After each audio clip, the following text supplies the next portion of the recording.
I'm going to kiss the microphone in here, kiss the floor. Never thought I'd be so happy to see the Odyssey Empire Studio again, but I am. Welcome back to myself, which is weird. Welcome back, me. Happy Thursday to everyone out there. Got it. Ben and Woods, 97.3 The Fan. Great to be home. Great to be home. Told my 8-year-old yesterday as we were landing, how nice is it to live in a place that you love coming home to? Not only love coming home to, it's like almost better than where you were almost every time.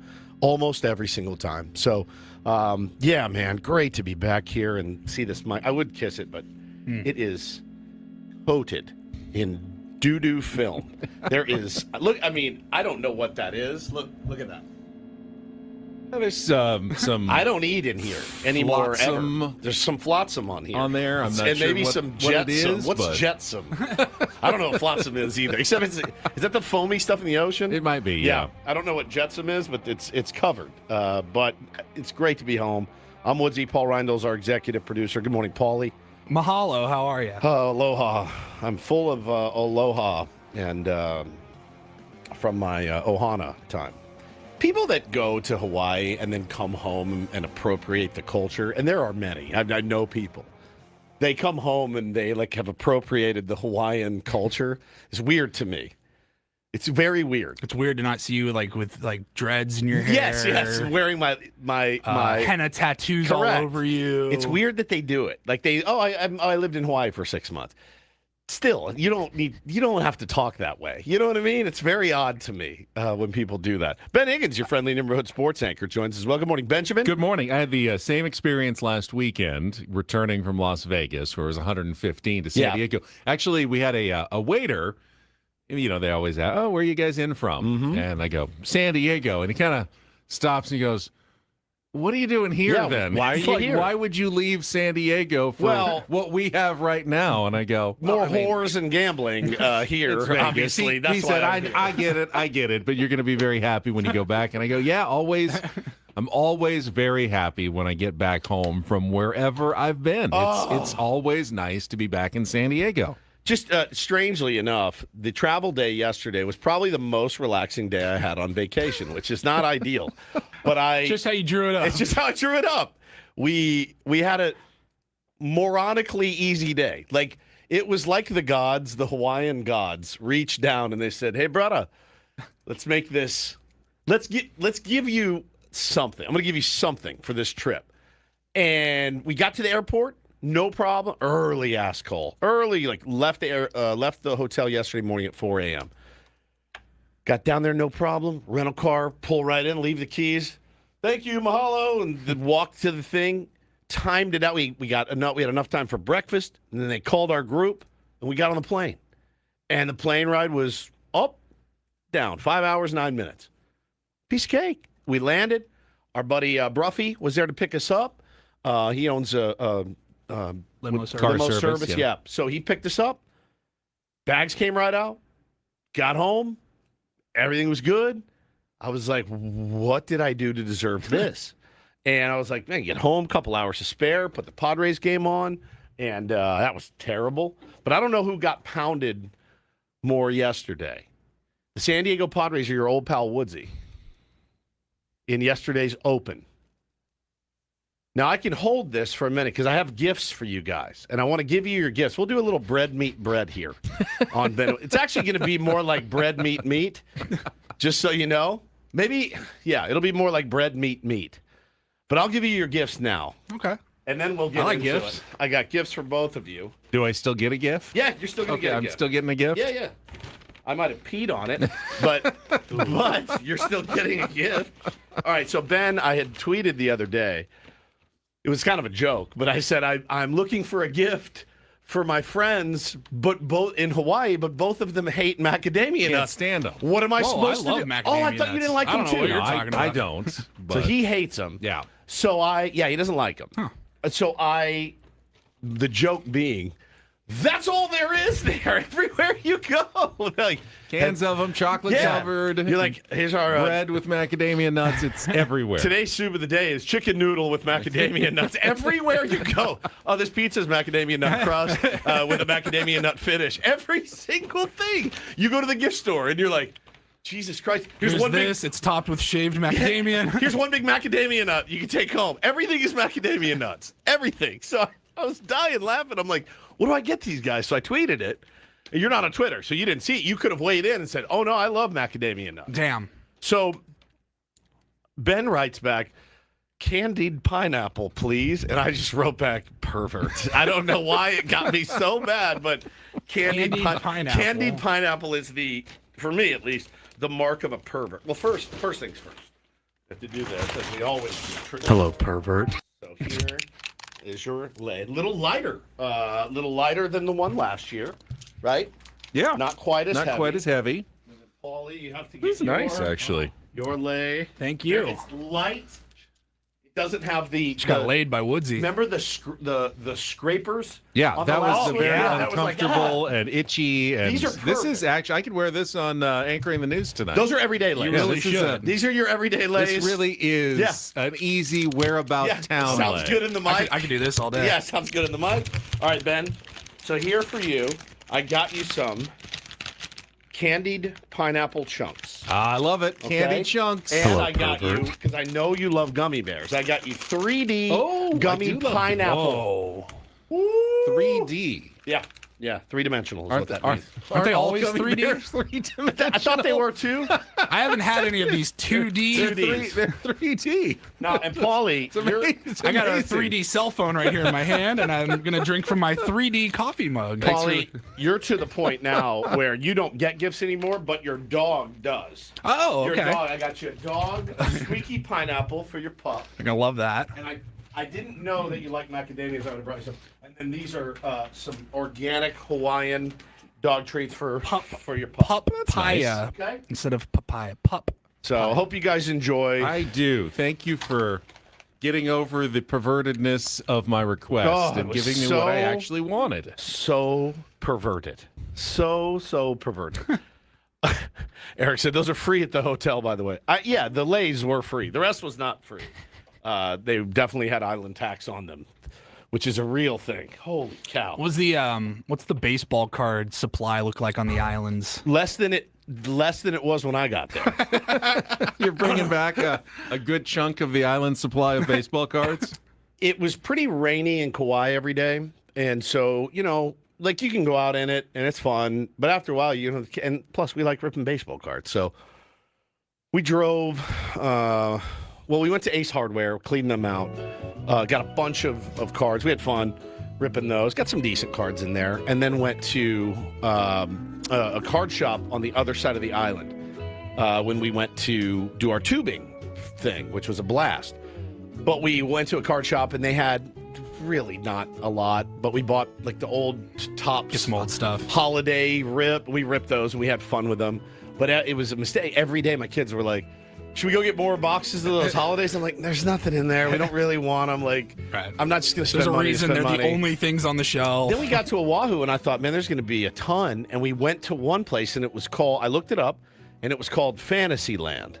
And it was in a mall. And I went, all right, this can go one of two ways. This could either be like Fredericks of Hollywood or but when Some sort of adult store? adult store, or we get there, all Pokemon. We're running like Pokemon only. So we had a good time ripping cards and stuff, and brought home the ones that we liked. And I had to put them in the sleeves, jam them in my underwear, and like tighten it all so they wouldn't get wrecked. But it was fun. You mentioned the tubing expedition. Yeah, right? I remember incredible. last week you told us when you arrived in Kauai, you had the tier 1 who was all the way with you, all the way to your neighbor. We saw him at almost every dinner. You had texted us, I think, over the weekend and said you randomly got recognized in this tubing spot, like way off, right in the middle of nowhere in Hawaii. Small world that there are just anywhere you go. I'm walking into the tubing thing, and the guy goes, "Hey, do you do radio in San Diego?" And I go, "What?" And I was walking in with Bo, and he goes, "I go, yeah." He goes, I think what was his name? Max. He goes, my name's Max, and I love you guys. He goes, and he looked at me. He goes, are you in the 1105 group? I go, no, I'm in the 1140. And he goes, I got some ideas I want to run by you. I was like, well, I'm glad you're in the 1105 then. So me down a tube all day, like, no, I don't know what they're gonna do with the DH. I have no idea. I'm just trying to watch this with my family. so he said hello. Oh, I forgot to tell you guys. I had for you each. Damn it. Bought for you in Kauai. You each had a pocket knife with your name on it. Now your name is Penny.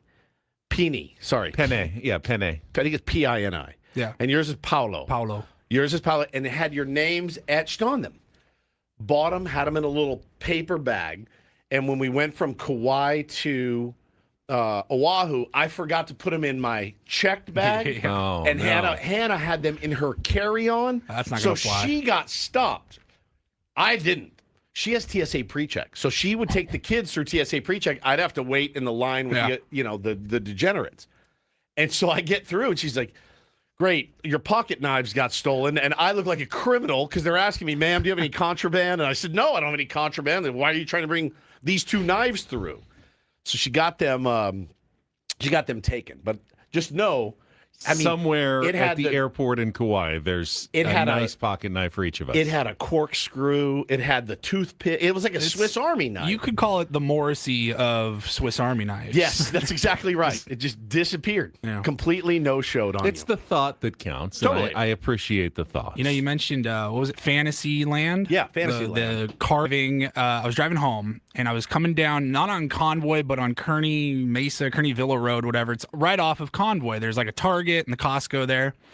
And I was driving down this like side road, and I saw a building, and it said the candy store. Or the candy shop, or something candy. like that. And I was like, ooh.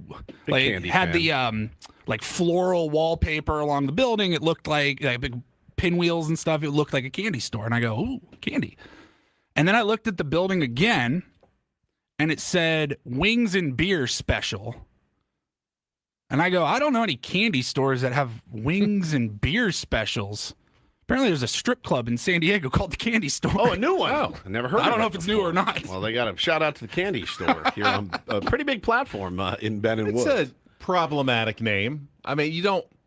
There were like lollipops and stuff on the walls. I get the idea. It's whimsical, perhaps, but you do not want your strip club to be confused with a place where you're going to be taking your 6- and 7-year-olds to get candy. Well, that to me, that's a little problematic. There was a. I just wanted wings and beer, and there were naked girls everywhere. There was a song when we were young called "Rock Candy" by Montrose. Now, Sammy Hagar was the singer of Montrose, and you probably heard it when you were a kid. When I was a kid, I liked rock candy. On the stick, it looks like a stalagmite or something. Once a year, my either mom or grandma would take me to Old Town and get in rock San candy. Diego, and you would have to stop at the store and get the little rock candy on a stick. You ever heard the song? I think so. So when I was a kid, the lyrics are, "You're rock candy, baby. You're hot, sweet, and sticky. You're rock candy, baby. Hard, sweet, and sticky." I didn't know. I thought he was talking about real rock candy, not a metaphor for a sexy woman. I had no idea. And so I don't know how we got on the rock candy tangent, but we did. Candyland, the strip club. Candyland. So I think I didn't know that existed, Paulie. I'll have to check it out for research. I'm rarely over in that. I thought maybe I would stop in, get like some jawbreakers for the boys. Some or something. jawbreak. If you buy my children jawbreakers, those are like the quintessential thing I think of when I think of a candy store. Like not the candy aisle of a store, but like a full-on candy shop. Get They like always have these giant, like they're the size of your head, and everybody would get these jawbreakers, and they would have them for like months. I think we were probably kids when like Sweet Factory was first a thing, and before that you didn't have. There was never any bulk candy, but the first time you could actually go fill your own bag with exactly what you wanted with candy, it was revelatory. Yes. Like I only can have the flavors that I want. I get exactly what I want in the exact amounts. I don't have to just take a bag and hope whatever is in it I like. That was amazing. Well, hopefully, maybe their management is listening right now, and maybe want to invite us in for. Eric says it's the Candy Stop, not the Candy Store. the Candy Stop. Eric, you are You've little outed yourself, Eric. I just little googled too it. sure It's about that. Candy Shop, Candy Shop. and then Topless Nightclub underneath. Candy Shop. I didn't see that as I was driving by. Candy Shop. That was a typo. I just saw Candy Store or Is it Candy Shop. Is it shop or shoppy? The old SHOP. Okay. Candy Shoppy. It's the candy, the ye old timey candy shop. That would be, yeah. So anyway, I had teased before I so generously gave my friends these gifts. Is that Thank you, by the way. you're These welcome? Hope you enjoy. My dog will. I hope you choke on it. Are we on to the meat or is this the bread? meat. I'm not sure No, which no, one. This is we're- the meat. We're on meat time. So much to my surprise, I tuned in yesterday after the fact, and I listened to the open of Ben and Woods, the program of which I am a part of. Really wasn't expecting you to listen Right. back to the show. Well, it happens, right? So I'm listening, and the hair on the back of my neck starts to stand up. My neck starts to get all tight. That's what happens to me when I'm stressed. And so my neck has been tight for about 10 days since I've been gone. Was not a vacation, as you guys know. I mean, it just wasn't. It was an experience. It was a trip. It was a trip. I went on a business trip. It was a work trip. It was a work trip. In fact, it was a work trip. And I do wonder, can I expense a bunch of stuff from this trip? Because I was looking at my ATM, I was looking at my bank statement. I'm like, Jesus God, I spent a ton of money. A ton. The meals, everything there. You're like, oh, breakfast? Okay, $210. That sounds about right for breakfast. Like, God dang, dude. So I'm assuming I can't expense that because I did work every day that I was there, save two. So then I put on my show, and I hear this. You dealt with it way more than I did, and I appreciate that. So thank you. You're welcome. But even I was starting to get a little tired of the constant complaining Really? from the guy on vacation in Hawaii. Oh. Pause. I mean, Did you interview or have somebody else on that was on vacation? Were you talking to somebody else that was on vacation? Because I wasn't on vacation. I was at work. That's what, I was confused. Maybe you were talking about someone else. Continue. from the guy on vacation in Hawaii.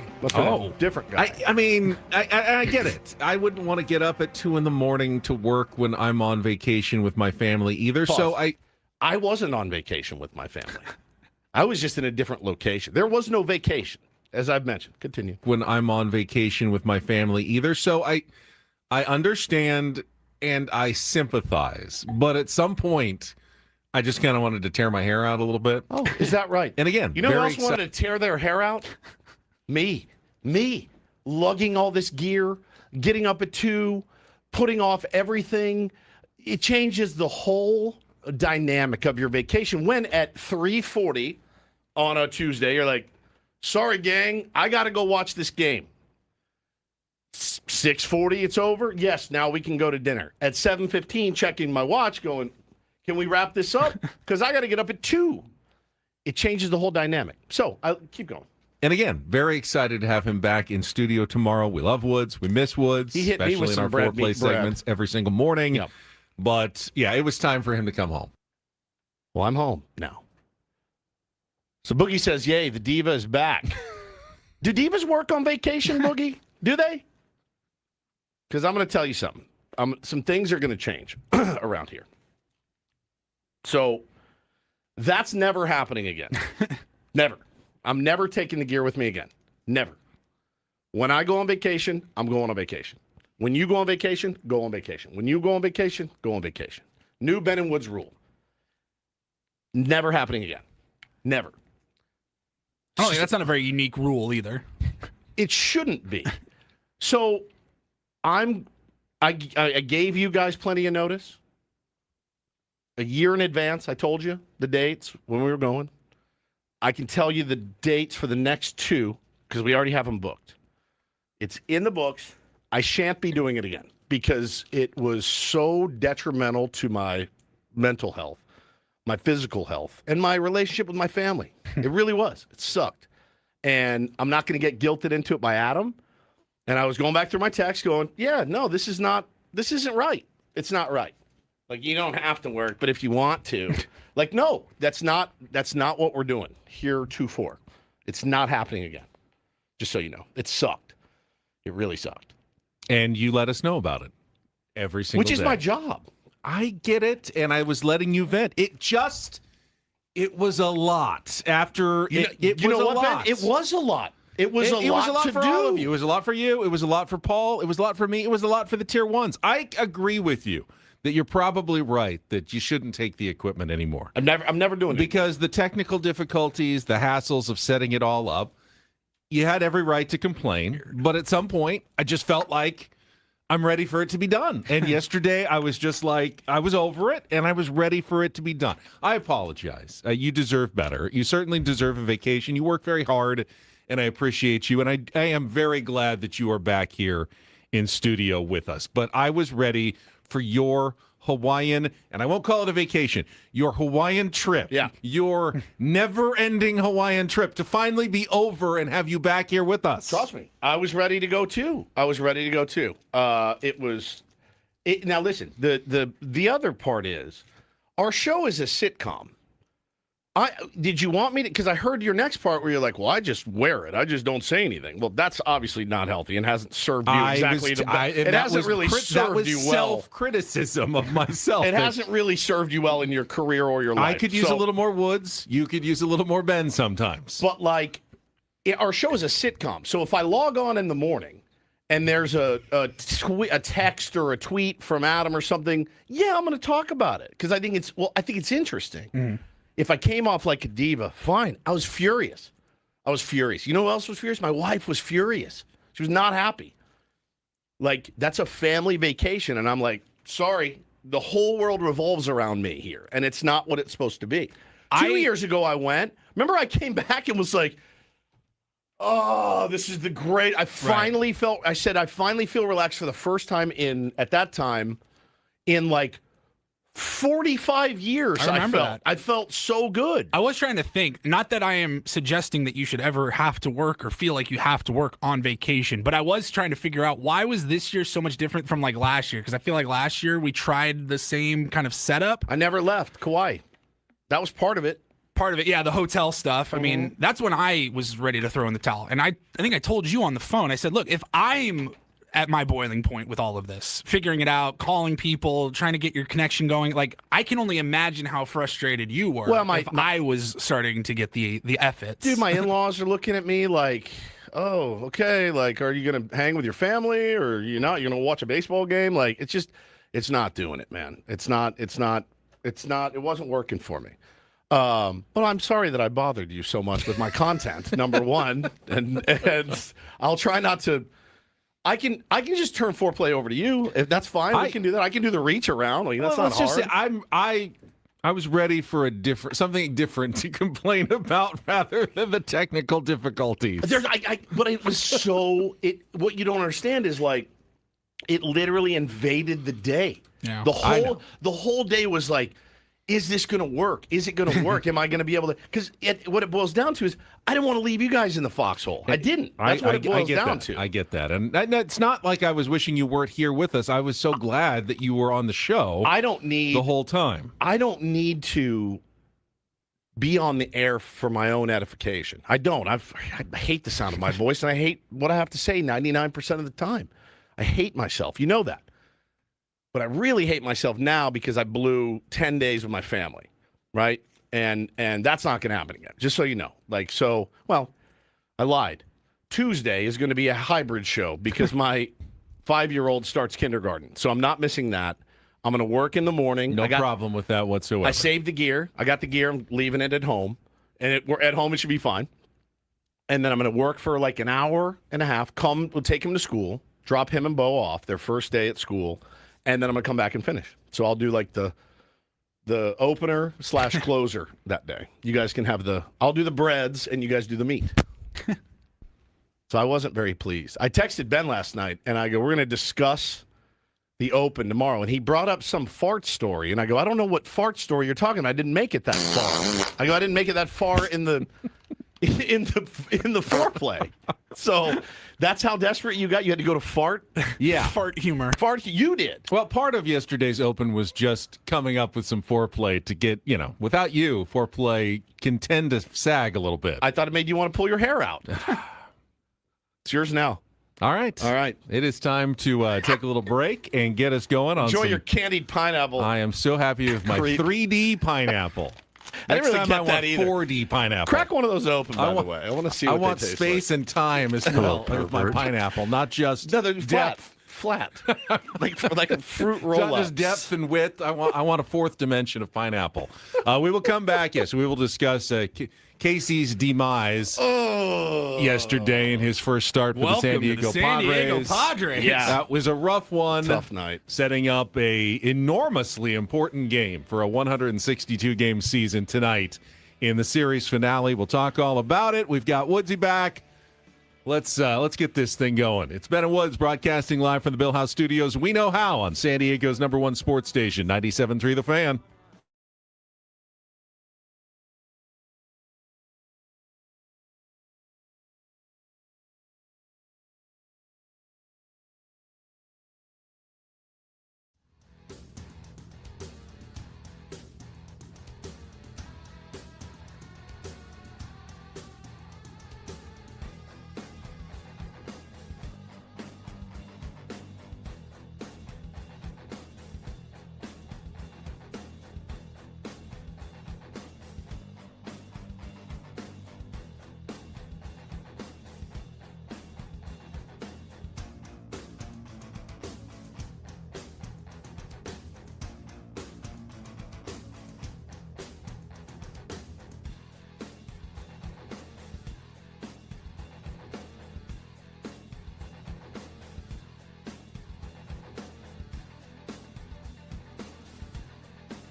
He just, here, I'll show you a little. Just a little. Please don't. Just a little bit. What hurts on you? Nothing at all. A little bit. Nothing. Now, So let's say whatever you're about to touch is the only thing. Let's say It's gonna hurt. Right? All right, yeah. Okay. Pretend your knee hurts. Pretend your knee It's going to in a second. right here.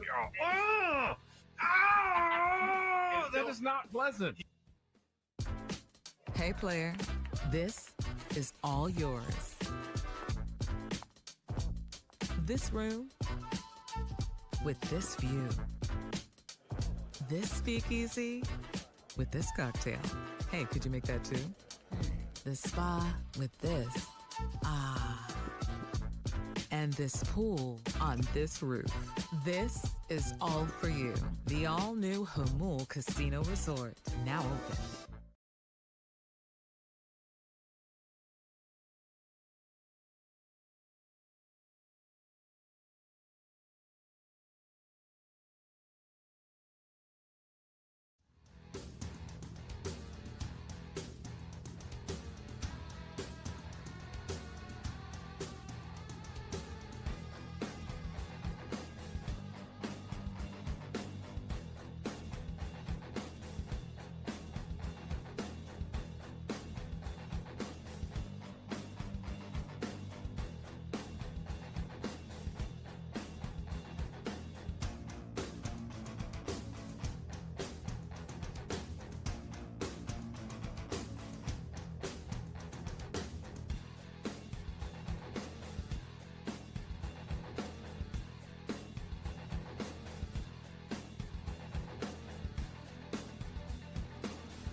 Benno Woods, we're still a team, at least for now.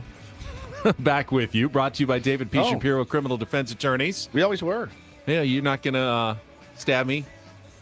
Not. I'm not going to stab you. I'll Okay, probably good. poison you. Well, but I won't exactly. stab Something. You. No, I want it. I don't want it to be quick and pain. I want it to be like Drawn out. long Should and I drawn not out. have eaten that 3D gummy bear? By the way, crap, that I was ate one. It's delicious. really good. That was a really good I ate, gummy mine, bear. I ate mine after Woods ate one, We- just to make sure it was. We figured out why they call them 3D too, is because when you get a gummy bear, it's flat on the back, I hadn't thought right? about that. And but so you're you right. can see these are nice, bulbous, round, like almost look like full pineapples, and they're really good. Really, But like really the good. let's say like the gummy clusters, you've seen those, the Nerds gummy clusters. Those are 3D, right? Yeah, well, yeah. they're like It's like a little rope. balls. Balls. Yeah. Yeah, those are 3D. They just don't. Swedish fish, I think they have a flat They back. have a flat back. I mean, even with a flat back, technically it is three. It Technically, has yes. 3 dimensions, 3 dimensions. to it, but this one is a little more full shaped. It was They're delicious, good. actually. Did you try the candied yet? I have not opened the candied yet. I We'll peed save on that, just for so you know. I told later you. in the show. I did urinate on that. Ben and Woods brought to you by David P. Shapiro, criminal defense attorneys, helping good people regain control of their future when charged with a crime since 2010. Visit davidpshapirolaw.com. It's Thursday, which means we got a lot to get to and a short time to get to it as we're heading toward our Epic Wings, Epic Padres Roundtable at 9 o'clock with our special guest, former Padres pitcher Tim Stauffer, going to be joining us in Nice. studio today with the panel. Timmy. We will also have our Thursday guest, Sammy Levitt, at 7:35, and Eno Saris with some smart baseball at 8:35. All guests on Ben and Woods appear on the SDCCU fan hotline. It's not big bank banking. It is better. Plenty of Padres talk. We'll try to squeeze in our regular segments. Don't do this, as well as a little real or fake on a Thursday. Hey, real quick, I love this comment from my buddy Alex. Alex, He's in this the is chat. brilliant. He says, good families have conflict. Great families work through the conflict and still love each other. Ben and Woods use the conflict as content. Everything is content. Everything. I think it's Content. a really, really good one. Yeah, everything is content, and I found it pretty interesting. Well, mostly because I was living it, but if it wasn't, I apologize. I'll do better. Actually, I won't do better the next time because there won't be a next time. Just so you know, I'm hard and fast on that. By the way, yesterday's rant is also content in the morning to get us through a segment. I want to get your thoughts before we get to our Padres crap up and talk about Casey Mize.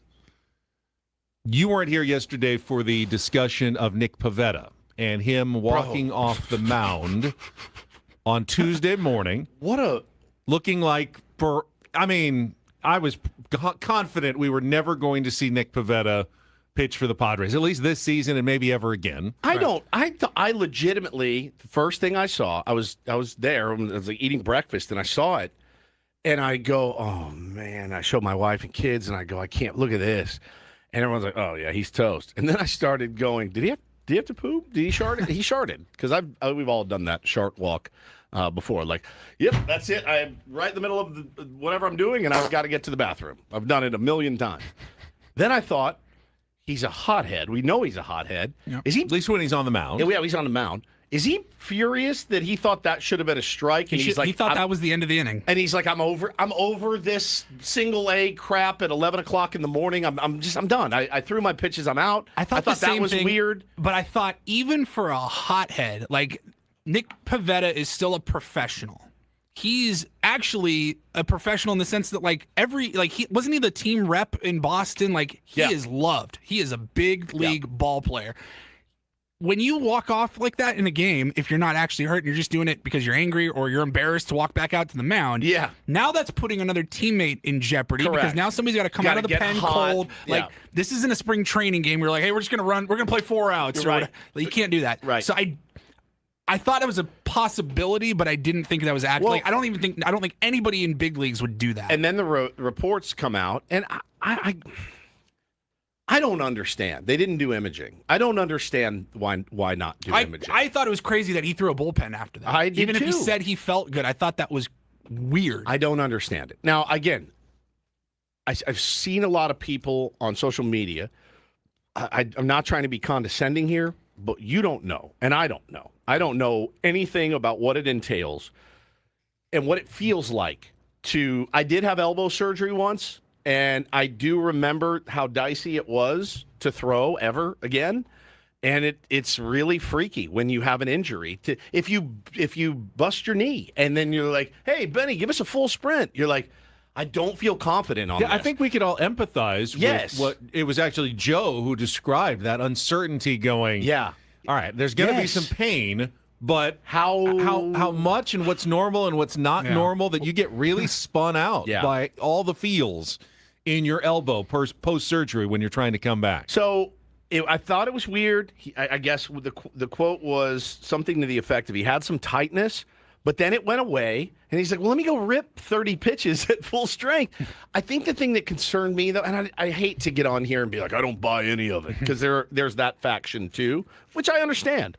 but it's not who I am. But if you believe that, then what's the purpose of that? If there's a conspiracy theory to keep us in the dark, why? Well, what are they trying to hide? The innings clause thing? Like everyone knows it, though. I mean, I think AJ Preller's hoping he gets back in time. AJ Preller's not the kind of GM. They want him the kind pitch. of GM that is hoping he doesn't pitch, so that he doesn't have to pay him or can club option I just don't for a think certain amount. That's part of it as well. I don't necessarily think that either, but I do find it. I found it very weird that he's like, it was really tight, or it felt tight. So then it felt better. So then I decided to go down and rip 30 pitches. The thing that concerned me was the max effort fastball out of the zone was 95. Then the next two fastballs were 91. Mm-hmm. That to me says, okay, something's wrong, right? Like that by kind of what we've seen in baseball over the years. You'll be watching a game and a guy will be sitting 96, 97. He'll go max effort and he'll throw 91. Mm-hmm. And everybody's radar in the whole building goes up. And the managers, the broadcasters will run, why'd he drop to 86? And the trainers run out. Like that miles per hour is a real good indicator. So I'm not saying I don't buy any of it. I find it very odd, though, why wouldn't you image? But the report yesterday through long toss came through. It felt pretty good, and they expect him to make another rehab start on Sunday or Tuesday. Joe also felt good post-rehab. He's going to make another start on Sunday. Maybe two more rehab starts, and one or both of them could be back in the San Diego Padres rotation. So Eric says, I'd love to hear from Nick before passing judgment. And I thought I appreciated this, by the way. He has kind of laid it out. Like, I don't want to do this day-by-day thing, which I totally understand and appreciate. Like, let me do my work. Let me get as well as I can be and see if I can give this thing a go. What I don't want to be doing every day is sitting down in a scrum and going, 80% today. The next day, I'm about 88%. 79%. Like, I get it why you wouldn't want to do that. Yeah. He doesn't owe us any of that. In 4 months. He just wants to get back. He's trying to get back as fast as possible. But Joe, meanwhile, is maybe an oversharer when it comes to how he's feeling in every moment, and I appreciate that and how Joe's handling it as well. But there's a lot of ups and downs to that. It's a roller coaster of rehab, and we'll see. But it wasn't apparently the end as it looked like it might have been when we were watching on Tuesday morning. It was crazy that was the way that ended. All right, let's get to our Padres crap-up. We'll check traffic and discuss not a great time to have a terrible game against the Arizona Diamondbacks. That is coming up next here on 97.3 The Fan. From the 97.3 The Fan Traffic Center, here's your latest traffic update. El Cajon to and through La Mesa and into San Diego toward Ocean Beach. The westbound 8 is moving along at the speed limit. Joey Vlasny with Odyssey, San Diego traffic. This report is brought to you by Valvoline Instant Oil Change. Before your next summer road trip, stop by Valvoline Instant Oil Change. With no appointment needed, it's an easy way to help keep your vehicle running at its best. Valvoline Instant Oil Change, your 15-minute drive-through oil change. Coupons at SoCalOilChange.com. It's a shame if they lose. You got a problem. How did things play out in yesterday's game? Supremely stupid. It's time for the Padres crap up with Ben and Woods. Brought to you by Hamul Casino Resort. Hey player, here's something to cheer you up. The rooftop pool's open, day passes are available, and the spa is calling your name. Hamul Casino Resort, the player's place. We'll give it 16 minutes of salt, and then we'll, get back on the bump and figure it out. This game has got to come to an end. 2-1. And Moreno sends it in the air, center field, straight away, deep enough, certainly. Merrill makes the catch. Carroll will tag. He's on his way, and he will score the first run of the night. Sac fly for Gabriel Moreno, 1-0 Diamondbacks. 1-2. Mize delivers. And Tawa hits it in the air, deep to left field. That's going to be his second home run of this series. A 2-out solo shot. And the Stanford Cardinal takes the Auburn Tiger out of here. It's 2-0. Good speed at first base. He takes off. The pitch ripped into right field and a base hit. Locklear will come home from third. Waldschmidt all the way around there. And an RBI single for Lars Nootbaar. His first hit is a Diamondback. And it's 3-0 here in the fourth. Darrell stands in. He has singled, walked, stolen a base and scored a run. Hits this one on a line into right field and a base hit. Waldschmidt scores easily. Nootbaar up to second, and back-to-back RBI singles for the Diamondbacks here in the 4th inning. It's 4-0. And Moreno takes low ball 4. A bases-loaded walk will bring Nootbaar home from third base. It's 5-0 here in the 4th. Hart delivers. Tawa swings, hits it in the air to right center field and deep. Bowen's back. He's got room, and right in front of the track, he'll make the catch. Carroll tags and scores. A sac fly for Tim Tawa, and now 6-0 Diamondbacks here in the 4th inning. 2-0 to Vargas. Hart delivers. That's in the air, deep to left center field. That's going to find the gap. Perdomo scores from third. Moreno's on his way to third. He's going to be waived. Vargas will pull up at second base. A 2-run double. An 8-0 Diamondback lead here in the 4th inning. Guys on home plate yelling at each other. This one's in the air, deep towards right field. Bowen is in the corner, jumps up, can't make the catch. He goes face first into the wall. Ball rolls back towards the infield. Barossa has scored. Tawa has scored. And Vargas took a turn at third, slips, and it goes back to the bag. It's a 2-run triple. 10-0 here in the 8th. Pitch here is in the air, deep to left center field. Forget it. Fernando, oh my goodness, up over everything in left center, atop the big wall. And one pitch after Ginkel brushes him back. Fernando with a very long home run to left center, and the Padres will not be shut out here tonight. How about 465 here at Chase Field? A one pitch, Workman reaches for it, lines it out towards left center field. That's going to get down. First hit is a Padre for Gage Workman, a big one. Song and France have scored. Merrill's on his way, a bases clearing double for Workman. And now a 10-4 game in the 9th. Cronenworth swings, muscles it in the air, deep to left center. Nootbaar on the move, going to get there, and he'll make the catch to end the game. So the Pods made it a little bit interesting in the 9th inning. Couple of fun big hits, but Diamondbacks do hold on for a 6-run victory. 10-4 here tonight behind Mitch Bratt, who threw 7 shutout innings and earns his first major league win. Yeah, probably 11 days off from pitching and a little bit of not being out of his routine, traveling, all that kind of stuff, a lot going on, new team, and then, just came out, just wasn't quite as sharp right from the beginning. He's typically a big strike thrower, and that just wasn't the case today. And I know once he gets back in his 5-day routine, he'll be back to normal and the guy that we know that we traded for. It felt like an out of sorts performance for your offense, the way you guys have played lately. Is it just chalk it up as one game, or is there anything more than that, or kind of what do you make of it? Yeah, I can't predict the future. I can only go off the past, and I got to say that's just one game, over the course of 162 that just didn't go our way, and for whatever reason, what he was throwing up there wasn't matching our hitter swings in our eyes, and his fastball was getting on us definitely. It was a lot harder than what the scoreboard said it was, which, good for him. He pitched a great game, probably one of the best games he's pitched in the big leagues. Yeah, hopefully we see the same from Robbie Ray, who has that ability to throw 92. But when he faced the Padres last time, we remarked the next day, and I had gotten a text from Brian Lawrence that was like, yeah, it's not all velo, it's perceived velo. But I didn't see, again, I'm not in the box. None of us are in the box. Nobody on Twitter is in the box last night. But if you couldn't see that playing out the way that it did, do you even watch the San Diego Padres very much? Because you could almost bank that loss last night. It's crazy because in the last week, I believe the Padres have faced 3 left-handers, Robbie Ray, Eduardo Rodriguez, and Mitch Bratt. Yeah. And Robbie Ray and Mitch Bratt completely shut down the Padres. And Eduardo Rodriguez, who by far has been the best left-hander in baseball this season and has been dominant all year, was lit up by the San Diego Padres. It makes no sense at all as to why it played out that way. Yeah, the Mize thing, I can fully buy into 11 days off and getting traded for the first time in your career. All that, no problem. Like you get a pass from me, Casey Mize. That holds any weight whatsoever. He doesn't get a pass from himself. No, if it's worth anything to Padres fans. But I tended to buy some of Craig Stammen's excuse making. That's what it is. Yeah. He hadn't pitched in a long time. Traded. Arizona's not the friendliest of pitcher ballparks. He pitched really well, though, in Detroit. So I thought, oh, cool, he'll be at least comfortable. He shoved. He had 9 punchies against them before, I think. So, but that one's fine. For me, it's the boneheadedness, again, that has reared its ugly. Like Manny, just take that strike 3 in the first inning, bro.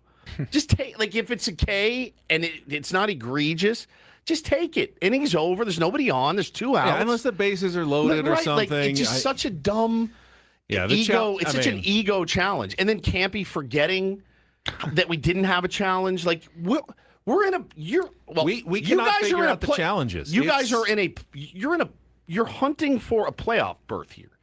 You would think that the mental side would be locked in. Physical, they're going to beat you sometimes. But the mental side, I haven't noticed. I mean, I think the Padres are a very sharp team mentally, except when it comes to the challenges. I don't agree. I think they're. Xander didn't know how many outs there were. Turned the double play when he didn't need it. I think he knew. He was. Do you? I thought he did. The way he threw it, just half-heartedly. Well, the guy was barely running. Yeah.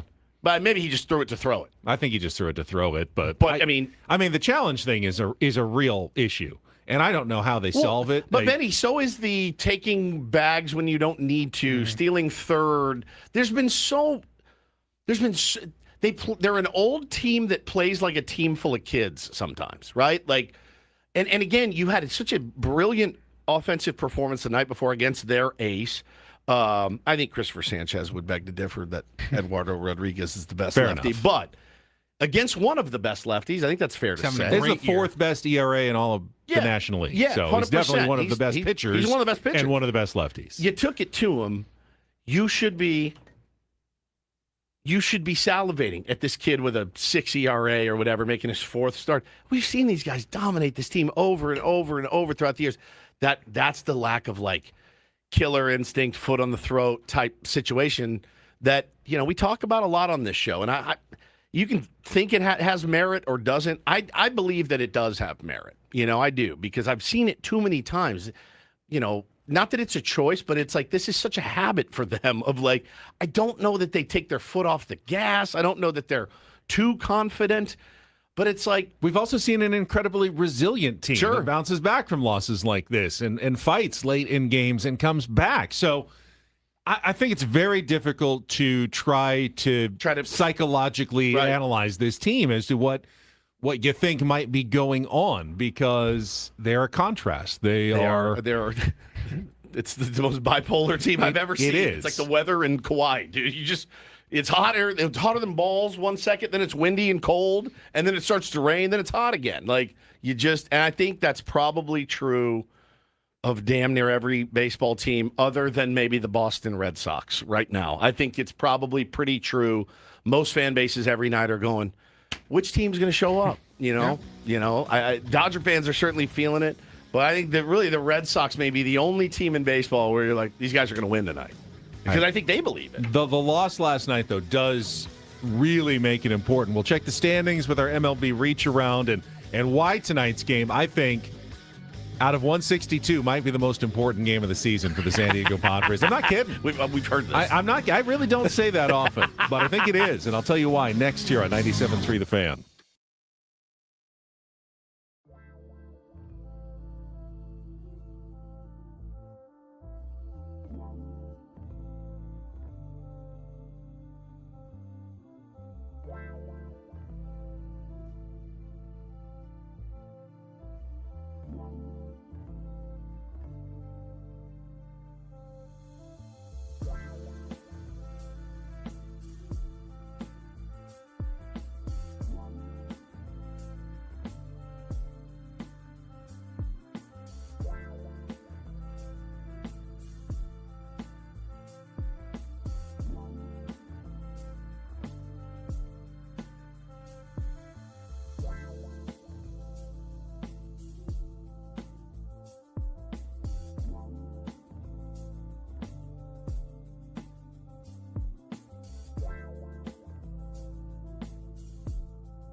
I truly believe that tonight's game is worth 3 normal games on the schedule. Our pal North County Chris said, it's August 6th. There's no must-win yet. And I wrote him back, and I go, something tells me in this next segment, Ben will explain it in a way that you and I both end up believing it. I didn't say must-win. There's still 8 weeks or so left in the season, and a lot can change in a week. We've seen it, a number of teams go on winning streaks, losing streaks. Nothing will be definitive after today. But the reason I say tonight's game is more important than the other 162 is you rarely have a game that will impact the standings as much as this one does. Right. The Padres, now after yesterday's 10-4 loss, are 2 games behind the Diamondbacks and the Phillies for the final playoff spot. Let's focus in on the Diamondbacks, though. They are also 1 game behind the Diamondbacks in the season series with 4 games remaining. So there are 2 ways tonight can go. With a win or loss. Yes, you got it. No ties. There are no ties in baseball. Yeah, we get a result. Draw. With a win, the Padres are a game back and tied in the season series with 3 games at home at the end of the season. A chance to win that series, not only gain a game, but also win the tiebreaker. If you lose, you're 3 games behind, and you're also 2 games behind. You would have to sweep that last series. So all Arizona would need is one game to win the tiebreaker, which essentially would put you 4 games back with however many left to play, 47, 46 games left to play.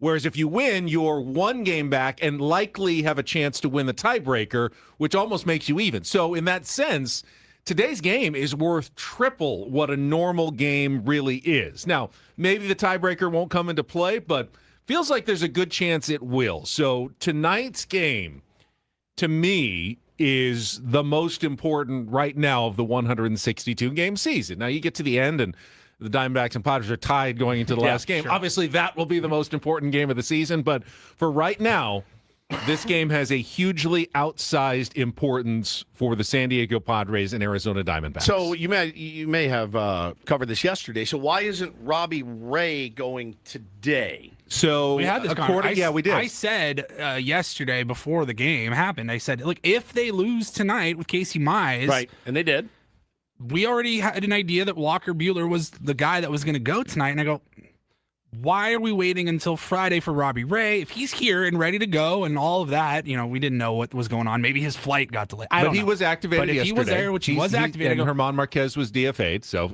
he's here. I think you gotta win that game. That's a big game with potential implications at the end of the season, and we ended up talking about it. AC had the note that the Diamondbacks absolutely crushed left-handed pitching, so they wanted to go with Walker Buehler instead. And I crushed right-handed pitching last night too. Yeah. Do we have anybody that throws with their foot? Right. Maybe but, we'll be good. I do believe that you will see a very aggressive, I would imagine, bullpen usage by the Padres tonight. Walker Buehler, if he's good, great. If he's not, you can go as high leverage as you want. You could be aggressive with Jeremiah Estrada, Bradley Rodriguez, Adrian Morejon, and Mason Miller tonight to try to win this game, earn the series split, which at the start on Monday I said, there's nothing wrong with a 4-game split in Arizona on the road. No. We all said that. That's absolutely fine. You stay a game back. You still have every opportunity to win the tiebreaker. You have accomplished at least enough of your mission if you win this game tonight. You play this one, Craig Stammen, kind of like a Game 7. If if it's close. If it was Game 7, would you go with Robbie Ray or would you go with Walker Buehler? That's a great point. You go with Robbie Ray. If it's I think you got to go with maybe a little more gut than numbers because you are looking at matchups. I mean, aren't you spun out a little bit by seeing how poorly Casey Mize did in his first start? That you want to make his first start in this huge game? You got to pitch him at some. You're gonna have to pitch him at some point. That's why you got him. So, it's a great point you make, Paulie. If it's truly a Game 7 and those are your options. Yeah, you're going with Robbie Ray, and I think everybody would totally understand that decision. You're going on with Robbie Ray on short rest over a rested Walker Buehler. If you need him, maybe you throw them both. I mean, if you need Robbie Ray for whatever reason today, you make him available. Like this isn't dump everything. No. Michael King's not coming out of the bullpen, to win this game or anything like that. But Lewis says Buehler 4-0 with a 1.72 at Chase Field. That's good. Good to know. That kid last night had I think it was 0-4 or something. I mean, baseball's very, very weird. I wonder if Walker Buehler can find the strike zone tonight. We're in good shape, But if he can't, then it's going to be a long day. And then you what if you're down? What if you're down 3 in the third? Is that a time to be aggressive? I think you still have tonight. It is. Okay. I think you still have to be aggressive and use your higher leverage relievers and try to come back and win the game. This is an important one tonight. But how many games until they get a day off? Another 7, 8, something like that. 7 games, 6 or 7. Yeah. So again, I know it's easy for us. Thursday, I think, is the next day off. I know it's easy for us to say, but you're gonna have to stack wins at some point. The Astros are a good team too. So like. It's going to be a little tight here for a while, Padres fans, and you really don't want it to slip away. So I agree. Today is a really, really big game for the Padres, and but the offense too. I mean, they had 1 hit off this guy. It was Ty France through 7 innings or whatever. Gave this kid the 8, I think. 8 innings. It gave this kid the moment of his life last night. Said he couldn't even feel his legs walking off the mound. He had such a good You missed game. yesterday's show when I said, other than German Marquez giving up the 2 home runs. Thought it was maybe the all-around best performance the Padres had all season. Offensively, pitching, defensively. The night before was fantastic. Fantastic. Unbelievable game to watch. I was feeling so good going into this game. And then, you get off to that start where you lose your challenge in the first inning. You strike out twice. Yeah. Then Casey Mize walks the first batter. I know he didn't give up any runs, but he gets himself in trouble early. High stress. You sort of had the feeling where this one was going. When he got out of that in the first, I went, all right, good. That's what we needed. We needed a bulldog. He got out of it, no runs, fantastic work. And then, you could see it kind of unravel. But Mize gets a pass, certainly first start. But, man, the offense just it was ugly. It was ugly. I love the quotes from Casey Mize, though. He said, pretty tough time to have the worst start of my career. And by the numbers, it was. It was. Kind of just put us in a really tough spot, didn't give us a chance to win. So frustrated and embarrassed by that. Not the first impression I wanted to make for my teammates and for the fans. You're fine, homie. Accountability. We're used to it, dude. Don't worry about it. You're good. You're good. All right, let's take a look at what happened around the rest of baseball yesterday. A little early MLB reach around. They're doing the reach around.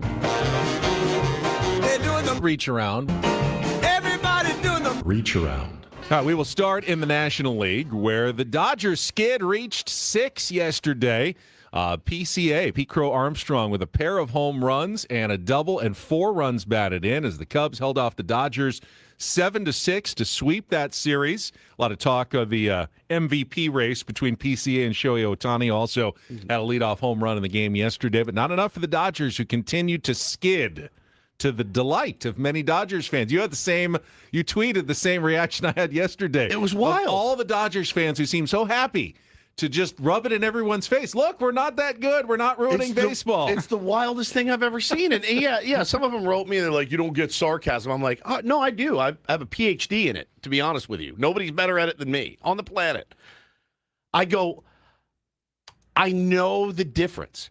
But when Arash Markazi is like, see, told you, like, he's not he's a Dodger fan, but you know what I'm saying? Bob Nightingale is like, well, for all you idiots that said they're ruining baseball, they've just lost 6 in a row. Like, obviously, he's carrying their water. All these guys are like, weird. See, they're beatable. I told you they're beatable. Of course they're beatable. We know they're beatable. Your fans being excited that you've lost 6 in a row is weird. They have tied themselves into knots. And they could lose in the playoffs. I've never denied that. But this is not the team you're facing in the playoffs. No. When you get to the playoffs, you're facing a very different team squad than Eric Lauer. Yes. And whoever they've been throwing. They're getting your setup man is probably Tyler Glass now or something. You know what I mean? Like, they're rolling out the Geek Squad right now. Yes. They've got the Avengers waiting for September and October. That's right. So the weird victory lap in a loss has been very odd. Padres did get some help yesterday from the Washington Nationals, who used a 6-run 11th inning to beat the Philadelphia Phillies 10-4. C.J. Abrams had a 2-run triple. They even had a pitcher coming up to bat as Miles Michaelis laid down a bunt and drove in a run there in the 11th inning. Weird little stat. He's the only Washington National to bat this season over the age of 30. That's wild. all season long. And he's a pitcher. They used their designated hitter, and they substituted, so they lost him, and he had to hit and bunt in extra innings, and he bunted, and it worked out for them. The Braves topped the Marlins 4-1, seventh straight win for Atlanta as they are now rolling now, and they're now knocking on the door. I think tied with the Dodgers and just behind the Milwaukee Brewers for that race for the bye. First two teams, top two division winners, both get byes. So Braves have been playing well. Brewers doubled up the Pirates 4-2. Kyle Harrison returned from the IL with 5 innings, 1 hit, 10 strikeouts. He did have to leave the game warming up for the 6th because of cramps in both of his legs. Happens in the hot weather in the summer sometimes. The St. Louis Cardinals win their series against the New York Yankees. 3-1 victory for St. Louis. Red Sox are unstoppable right now. 7th straight win. They beat the White Sox 4-0. 9th straight series win. Sonny Gray with 6 shutout innings. They've been just unbeatable for over a month. Over the last 10, I know they've won, or whatever. No, 7 they're like in a row that you 28 just said, but like and 3 or something. What's their they're 30-3 in their last 33 now or whatever. 30-5 in their last 35. I think yesterday it was 29-5, so I think 30-5, and that dates back to about 2 weeks before the All-Star break. I had them. Remember, I had them winning the World Series. I thought, didn't I, or at least making it to the World Series in our predictions? It looked like the worst for a while. Looked like potentially the worst prediction of all time. They were done, circling the drain. Their fan base was ready to kill and maim everyone. And I mean, if you're the Yankees and the Rays, man, you're like, dude, these guys don't lose. They just don't lose. It's You had Mariners, Phillies. Okay. I had Mariners, Dodgers. Didn't I have them win in the East? You had the East. Woodsy had Blue Jays first. Oh, God. Yankees second. Red Sox third. Orioles fourth. Rays fifth. I had them higher. Maybe that was last year. And we they were all picked the terrible Rays to last finish year. fifth. So we all picked the Rays to finish of fifth. course. Yep. There they are again in first place. Yeah, they figure it out too. But what Boston's done is truly remarkable. You wonder.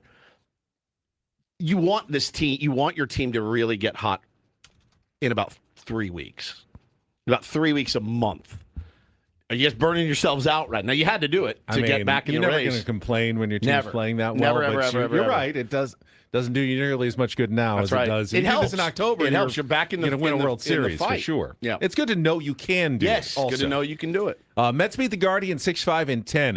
Moment in that game that was going viral that I want to bring up and don't do this. I don't know if it's a do this or a don't do this, but there's a moment I want to bring up from that game. The Reds have kind of stabilized. They've won 10 of 14, beat the A's 3-2. They're not quite back in the wild card hunt, but they have passed the Nationals and are creeping back up toward 500. Royals topped the Twins 2-1. Noah Cameron, 8 strong innings, 2 hits, 9 strikeouts in the win for Kansas City. Orioles are still in it. They beat the Angels again 5-2, all 5 of their runs coming on 3 long balls for Baltimore. The Rays shut out the Rockies. Our last place pick continues to get great pitching from former Padre Nick Martinez, 5 2/3 shutout innings as they completed a sweep of the Rocks. The Rangers shut out the Giants 6-0. Texas wins the series. And because the Astros lost to the Blue Jays 5-4 in 10 innings on an Ernie Clement 2-run home run in the 10th, the Rangers back in it again. I think they're just a game or so out behind the Houston Astros in the American League West. Benny, listen to this wild card in the AL. Are you ready for this?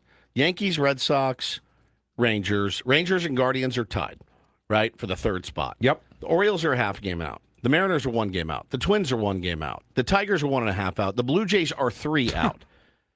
That's going to be so much fun watching to see who wins. The Yankees and Red Sox feel like they're in really, really good shape. But for that 3rd spot is going to be, it's going to be an all-out war. So Rangers, Guardians, Orioles, Mariners, Twins, Tigers, Blue Jays fighting for 1 spot. 1 spot. What's interesting about that is the Rangers did nothing at the deadline. Right. The Guardians bought. The Orioles sold. The Mariners did a little of both. The Twins did a little of both. The Tigers sold big, and the Blue Jays sold but also bought a little bit. Yeah. But they're all in it. They're all in it. Everyone. They're all absolutely in it. Mariners, by the way, did get a 4-2 win over the Tigers on a Julio Rodriguez 3-run home run, so that a very big game in the American League wildcard race. And then here's how the NL wildcard stands. Again, with the Diamondbacks and Phillies both tied for that 2nd spot, 5 games behind the Cubs, Padres are 2 games back now. Marlins 3 back. Cardinals 4 back. Wow. Pirates 4.5 back. Reds 5 back. And the Nationals 5.5 games back. There was an article I was reading, an American League executive going, I'm just glad we're not in the National League because we'd have no chance in the National League, but in the American League, they do. But, all those teams, even the Nationals would still be right in it in the American League, but they're 5.5 back. Probably too late for them in the NL. My beloved Paul Skeens. It's been hard to watch. It has been struggling hard to watch. watching yesterday. Paul Skeens. Watched him last night when I got home. It was the game on ESPN before the Padres game started. And, I mean, still spins it better than anyone. Yeah, they're just getting to him. And it just goes to show you, like, he's putting in the work. The effort's there. It just goes to show you what a dumb sport this is. You can't dominate forever, I guess. You're going to have to, learn, take your lumps and learn from it. But it's tough. Like when you're the Pirates, you're like, bro, we need to win those games that you pitch. You got to keep us in ball games. He's not doing that. All right, we're going to take a timeout. When we come back, by the way, get to don't do this. I know as broadcasters, I always like to think, hey, it's not as easy as it looks. I know it seems like a fun job, but put you on the air, you're probably going to struggle. Not our do this candidate today from a Philadelphia Phillies incredible fan contest who got to broadcast one of their games. It was an auction. It was so good, it's weird. It's so good, it's weird. It really is. I got to dig deep because this guy, he must have called games in his life. I feel like he might have. So a ringer, perhaps? We'll dig into it coming up next. Ben and Woods broadcasting live from the Bill House Studios. We know how on San Diego's #1 sports station, 97.3 The Fan. First, San Diego, an incredible place to live, even better than Hawaii, some say. But let's be honest, it's not getting any cheaper. Housing, healthcare, taxes, groceries, it all adds up. And when people start thinking about retirement, one fear rises to the top. What if my money doesn't last? That's where Trajan Wealth comes in. TRAJANwealth.com. Trajan Wealth's fiduciary advisors help people build retirement strategies designed for today's reality, factoring in inflation, market uncertainty, and the real cost of living right here in San Diego. They take the time to understand your goals and your comfort level because no 2 retirements look the same. Trajan Wealth has offices in Carlsbad, in Escondido, and Liberty Station, and they work with people who want confidence and not constant financial stress. So, if it's been on your mind, start with a call. Just call 1-855-TRAJAN-1. That's 1-855-TRAJAN-1.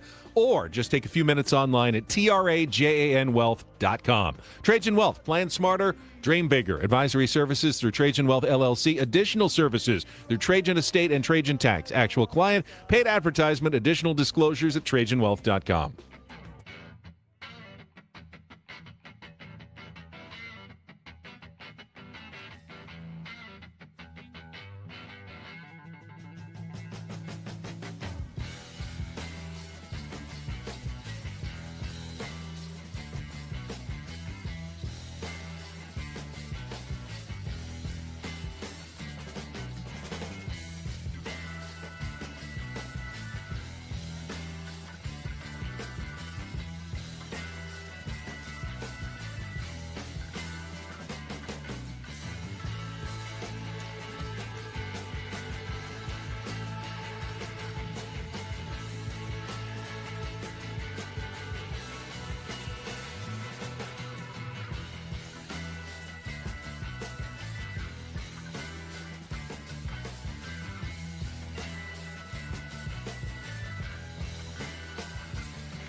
Hey, player, this is all yours. This room with this view. This speakeasy with this cocktail. Hey, could you make that too? This spa with this. Ah. And this pool on this roof. This is all for you. The all-new Hamul Casino Resort, now open.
Don't Do This, brought to you by Dixieline Lumber and Home Centers, helping San Diego homeowners and contractors fix it, build it, and enjoy it.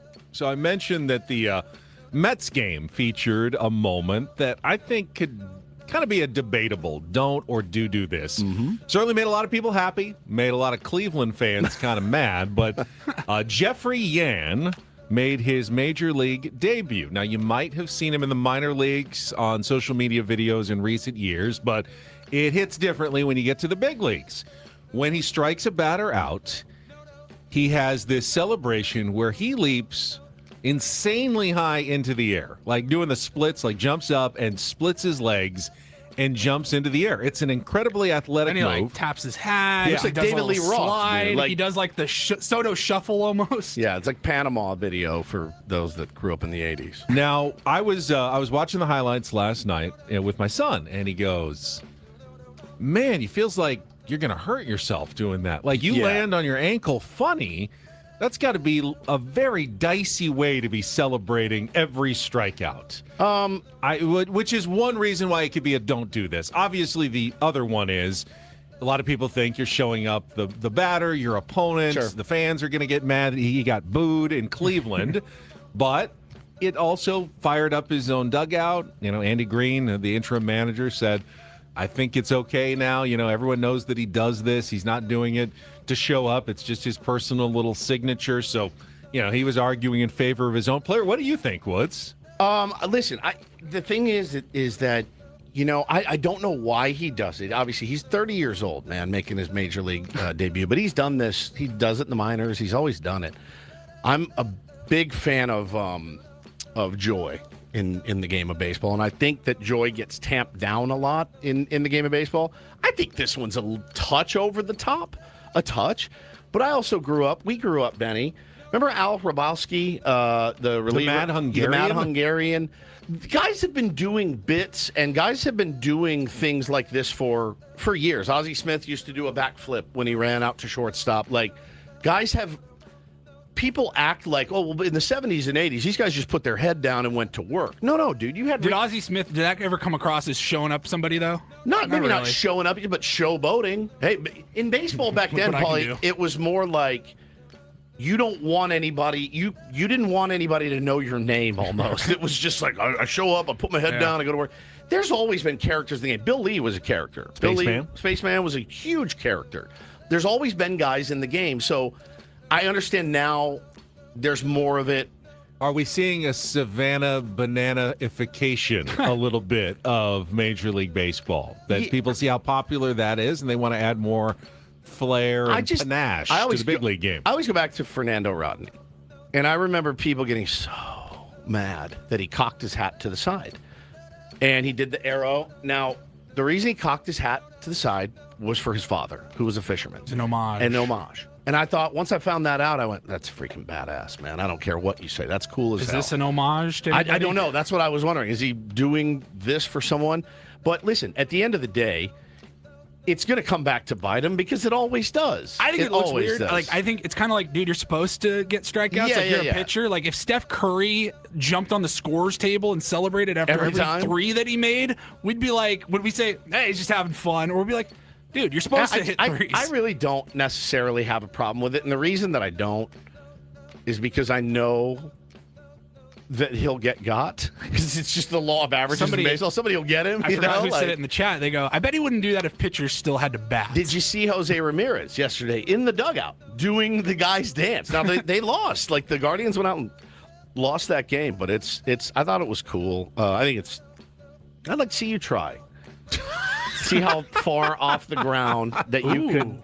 We'll do a side by side. Jeffrey Yan. I'd like to see I would hurt it myself. That's why I feel like I don't want him to do it. If I'm a Mets fan, like, please, you're going to land funny on it one time. I mean, look, I don't want my 8-year-olds doing it because I know that they'll get got. I know they'll get got and feel embarrassed. But he is a professional. I need to know if he's ever like slipped, tripped, fell down, like anything. I have no problem. I'm guessing he hasn't fallen down, because if you do that and you fall or something and look stupid, you're done. You can't do it anymore. Yeah. All right, I've got another one here from the NFL. Jerry Jeudy, I think we talked about this a couple of weeks ago, took some criticism when a social media video was posted of him, not by him, but of him seemingly taking sides in the Browns quarterback debate between Deshaun Watson and Shedeur Sanders. And you could hear someone ask him, like, who do you prefer as the quarterback? And he held up 4 fingers, as in number 4, Deshaun Watson.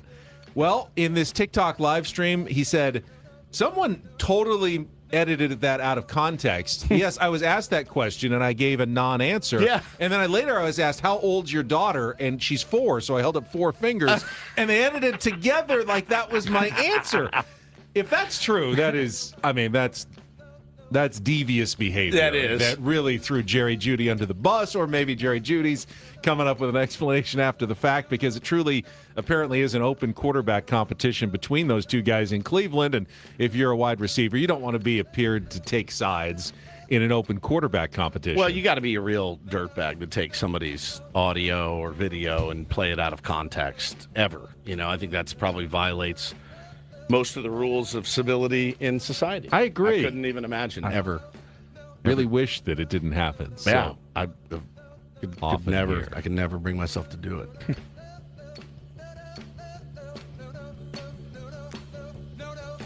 I was just expecting a drop, I guess. So was I. Paulie. DD mega doo-doo. There's a drop. Okay, let's see. You telling me about this Philadelphia Phillies fan. And I recall vividly when they texted us and asked us to come in and do an inning of spring training, calling a game on the radio with Jesse Agler, and the panic that set in, and how difficult it was, and how much I really, looking back, didn't enjoy it even a little bit, and don't ever look back on it with fondness, because it was so scary to call a game and it's so difficult to do. The Phillies held some sort of auction. So now 2 outs with runners on second and third. Jesse, he's going to want to get this guy out, too. Yes, okay. Yeah, so he's going to want to get this guy out here. Get the third out for you. Yep. Yeah, just so you know. I hated it. I hated every second. I wasn't good at it. Good analysis. Just didn't want to do it. It was just terrible. But I listened to this last night. They did an auction. And this guy won an auction, and he had a chance to call an inning on Phillies radio. And I go, well, I can't wait to hear what this sounds like. I bet this guy is terrible. Shout out Philly. Shout out Philly. Shout out my brother. Call me when you get your phone. Shout out SD. Shout out Philly. cheesesteaks, Liberty Bell. This guy was fantastic. Listen to this. Back here for the bottom of the third inning at Citizens Bank Park. That's the regular Phillies 2, guy. The Nationals 1. Again, we're joined by our Philadelphia fantastic auction winner, Lewis Kalb from Medford Lakes. And once again, he's got the play-by-play. Okay, thank you, Scott. Trey Turner leading it off here in the bottom of the third. And the first pitch is a strike. So Turner in the hole. Now the next one. And that pitch is up high and the count even. And 1-1. Harper on deck, and then Luis Arise will bat third in this third inning. Swung on and popped up. Playable at third. And the call and the catch by Vivas over there for the Nationals, and that is out number 1. Wow. He sounds like he's been doing this for 50 years. So here comes Harper. Bryce now back to right field for the first time since 2022. He's got like the old-timey. The Phillies making all of those defensive. So if you told me, like, oh, Steve Carlton was in the booth or something, is he dead? I would have believed that was like an old ex-player or something. What strikes me, is it perfect? I don't know, but he sounds so calm. Yeah. I mean, there's no panic. There's no talking too fast. I'd be more nervous than this guy sounded. His name game. is Lewis Kalb. He immediately received high praise online. He mixed his witty banter with inside knowledge. He had a voice made for radio, calling the game as if he'd been doing so for years. Listen, he does get a little Philly on us here. All right. Each team with 3 hits in the game, but the Phillies lead in the most important column, and that's the run total. He swung on and hit in the air to deep center, but playable. And it's caught up there by Jacob Young. He's incredible. So he is a substitute teacher. Amazing. In Medford Lakes, New Jersey. He has spent time calling youth sports in his hometown. He called it a dream come true to be in the Phillies booth, and he knocked it out of the park. And I think didn't really hear. I'd put him on the fill-in list. I'd be like, Yeah. if everyone's sick, do you want to do this? I'm sure the normal guys that were there like every day, they dropped in, I'm sure, at some point, but we didn't hit, like, they just let him roll. So was it just 1 inning? Yeah, 1 inning. 1 inning. So they pretty much just let him kind of fly Wonder solo. how much he paid for that auction item. I know. Yeah. Substitute teacher. Yeah. Can't be, I mean, unless he's like retired and subs as a whatever. I thought it was so good. And again, they let him do this in a pennant race in a regular season game. I think that's so badass. And that is don't and do this for a Thursday. That was Don't Do This with Ben and Woods on 97.3 The Fan. Is that one of those things that we want Eric Grupner to maybe steal that idea? Like, I think, like, if you got a chance to have Corey Stewart win an auction and he's calling the game. Well, they do the Dawn and Padres Mud. Foundation auction. I don't know if they've ever had broadcaster for an inning, though, as one I know of they do the like items. tours and stuff. Yeah. It's a good way. Yeah, you can go up and like see Meet them, the booth. We can ask him. I believe Eric Grupner is going to be our management report guest this Friday. SDCCU, it's not big bank banking, it's better. Brings you our management report each week. Next up, though, we got in-season Sammy Levitt going to check in. Padres wrapping up their quick 4-game road trip to Arizona and then back home tomorrow against the Houston Astros. That's coming up next year on 97.3 The Fan. Gambling problem? Call 1-800-GAMBLER. GEGE 000-466. For a full list of games and rules, played at 7 Mile Casino. Visit 7milecasino.com. 7 Mile Casino is our place to play cards. They just held the final table of that big Las Vegas tournament. So if you've got inspired, you saw it on TV, you want to play your own Texas Hold'em, you can do so by heading down to 7 Mile Casino for San Diego's closest and best card room action. You know, it's funny. It's like when I watch the Masters on television, I immediately have to go hit golf balls. Immediately. It's the same thing when you watch like that tournament. You're like, oh, I got to hanker in to play some cards. Best thing, man, just 7 minutes from downtown. And they got great food, friendly dealers, smoke-free environment, and California-style blackjack. Of course, Texas Hold'em, as we mentioned, pie gallon baccarat as well. The food is fantastic at Sammy's Wood-Fired Pizza inside 7 Mile Casino. Not just the regular pizzas and pastas, but also the 24/7 players menu with the Kung Pao chicken. Enjoy it in the bar, in the patio, with the views overlooking San Diego Bay. Really is a great spot. It's our spot. Make it yours at 7 Mile Casino, just 7 minutes from downtown.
He just here. I'll show you a little. Just a little. Please don't. Just a little bit. What hurts on you? Nothing at all. A little bit. Not that now. So let's say whatever you're about to touch is the only thing. Let's say It's gonna hurt. Right? All right, yeah. Okay. Pretend your knee hurts. Pretend your knee It's going to in a second. right here. Oh, that is not pleasant. Hey, player, this is all yours. This room with this view. This speakeasy with this cocktail. Hey, could you make that too? The spa with this. Ah. And this pool on this roof. This is all for you. The all-new Hamul Casino Resort, now open.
Baseball coverage on 97.3 The Fan is presented by Xfinity. Score the most reliable Wi-Fi, one price, 5 years guaranteed. Xfinity, imagine that. And it is a Thursday, which means we get to chat with in-season Sammy Levitt, our Padres pre- and post-game show host. Sammy, it is the dog days of August, but I know you agree with me because you tweeted it as well last night. Tonight's game now is as important as you're going to get, I think, for a regular season game in August for the San Diego Padres. Yeah, I heard your guys' conversation on it earlier, and I totally agree. I think it's a uniquely important game out of 162, and I think it's a little bit foolish to call anything a must-win game before they actually become must-win when you get really, really late in the season, but this is probably as close to a quote-unquote must-win game as you're going to have in early August. And it's not the end of the world if the Padres don't win tonight. The season's not over. None of that. You've got plenty of time. And who knows if something like season series will even matter either way. Hopefully it doesn't. From a Padres perspective, with the Diamondbacks when you get to that final series of the year. But, to your point earlier, it's the difference between being a game behind them and 3 games behind them. And more significantly, it's really the season series part of it, because then you're looking at a scenario where let's assume these two teams are neck and neck at the very end of the year, and that tiebreaker very much comes into focus.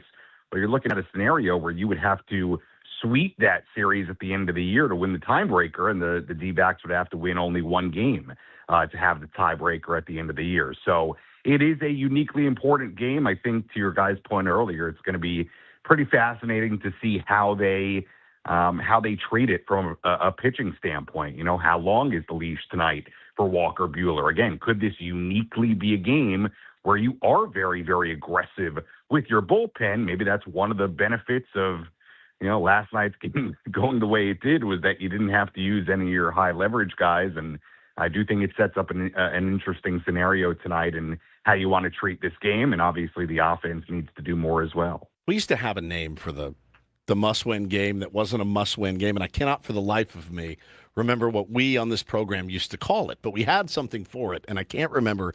If anybody remembers, let me know, Sammy. But no, I'm again, I think Paulie made a really good point. If it's the most important game of the year, and you just acquired Robbie Ray, why isn't Robbie Ray pitching? And, I saw some matchup stuff and things like that. I saw actually Walker pitches really well at Chase Field. Okay. Yeah. I mean, It is what it is at this point, but I think, you do open yourself up to second We've already guessing. got the ammo if you lose tonight. Yeah. You've got the ammo. Yeah, you're giving somebody the ammo if you lose. And, not that the games against the Astros aren't important. They are. This team needs wins, period, however they have to get them. But it just doesn't make a ton of sense to me. Now, granted, Casey Mize's debut didn't go as well as he would have liked or we would have liked, but I think obviously the problem last night was the offense. I mean, you scratch one hit off that guy. It wouldn't have mattered if Cy Young was out there throwing for you. Got one hit to the 8th inning or whatever. Yeah, and I think the interesting thing is you have a similar, not that I'm a Cole Drake expert. I've never seen him pitch before tonight, and he's made 3 major league starts. But this guy in the mound tonight for Arizona is a similar guy in the sense that he's a young left-hander they've never seen who does not appear to throw particularly hard. So it's a bit of a carbon copy of what they saw last night. And I suppose there's 2 ways to think about that. A, it could be, well, that's kind of good. You saw a similar guy last night, but you also saw that guy last night throw 7 shutout innings against you, and chewed you up. You didn't have a lot of success. So we'll see how they do tonight against Cole Drake. But I'm with you, Woodsy. I mean, we can talk about the pitching and the decision to push Ray to Friday and have Buehler start and the factors that went into that. And obviously the left-handed pitching numbers against Arizona are interesting, and I'm sure that plays a role. I've been in the studio this week, so I've not been there to poke around and ask why they decided to go with Walker over Ray today and decided to push Ray to Friday and every bit of information that went into that decision. But to your point about the offense, you're totally on it.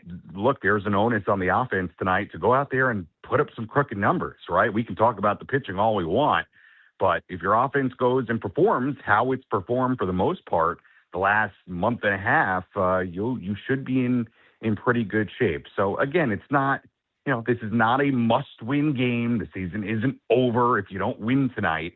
But, as you guys talked about earlier, it is kind of an interestingly, uniquely, important game at this point in the season. Very simple. Don't do what you did on Monday. Do what you did on Tuesday. Don't do what you did on Wednesday, and you'll be fine on Thursday.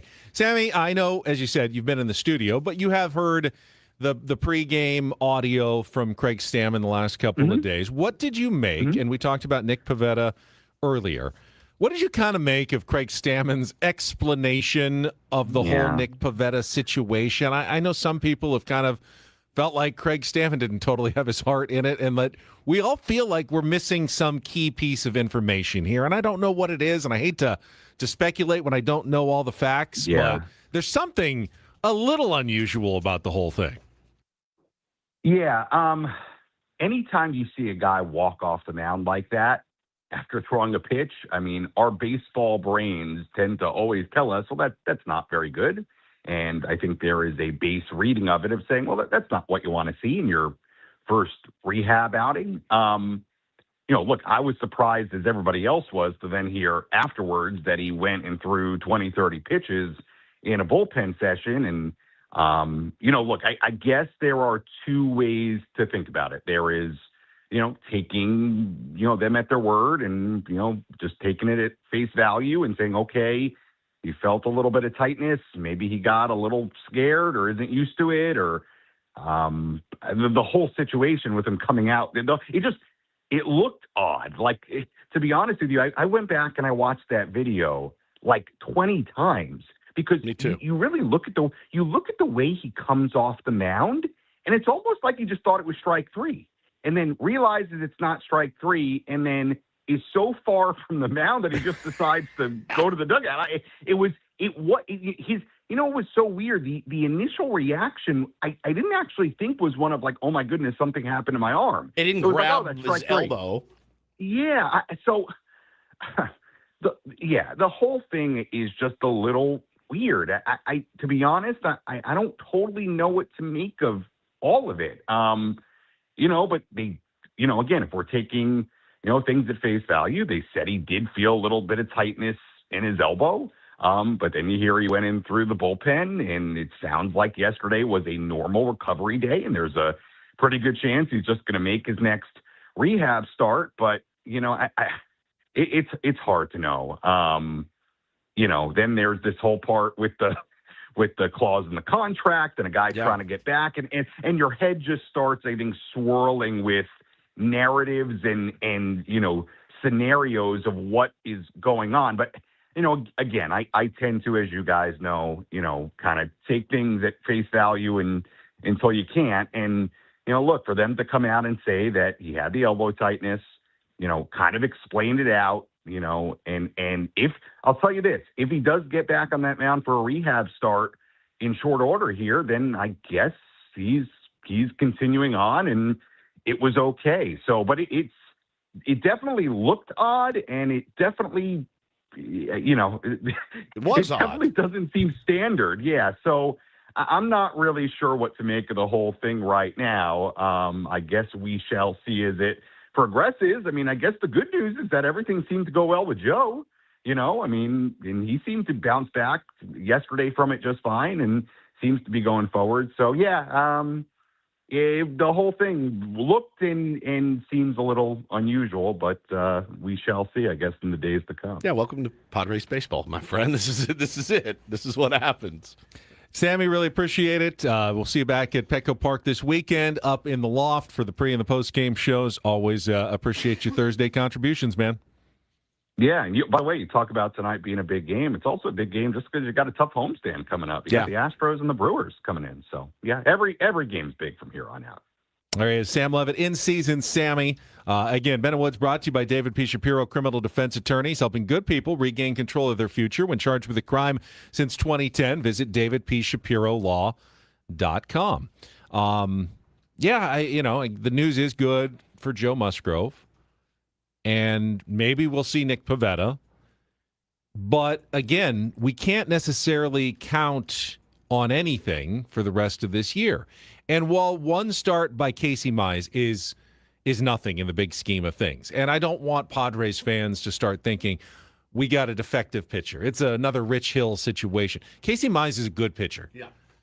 More than a track record of being a very good pitcher. Padres didn't, I think, get a lemon here at the trade deadline. He just had a really bad start, and that's your only impression because we don't see a lot of Casey Mize here.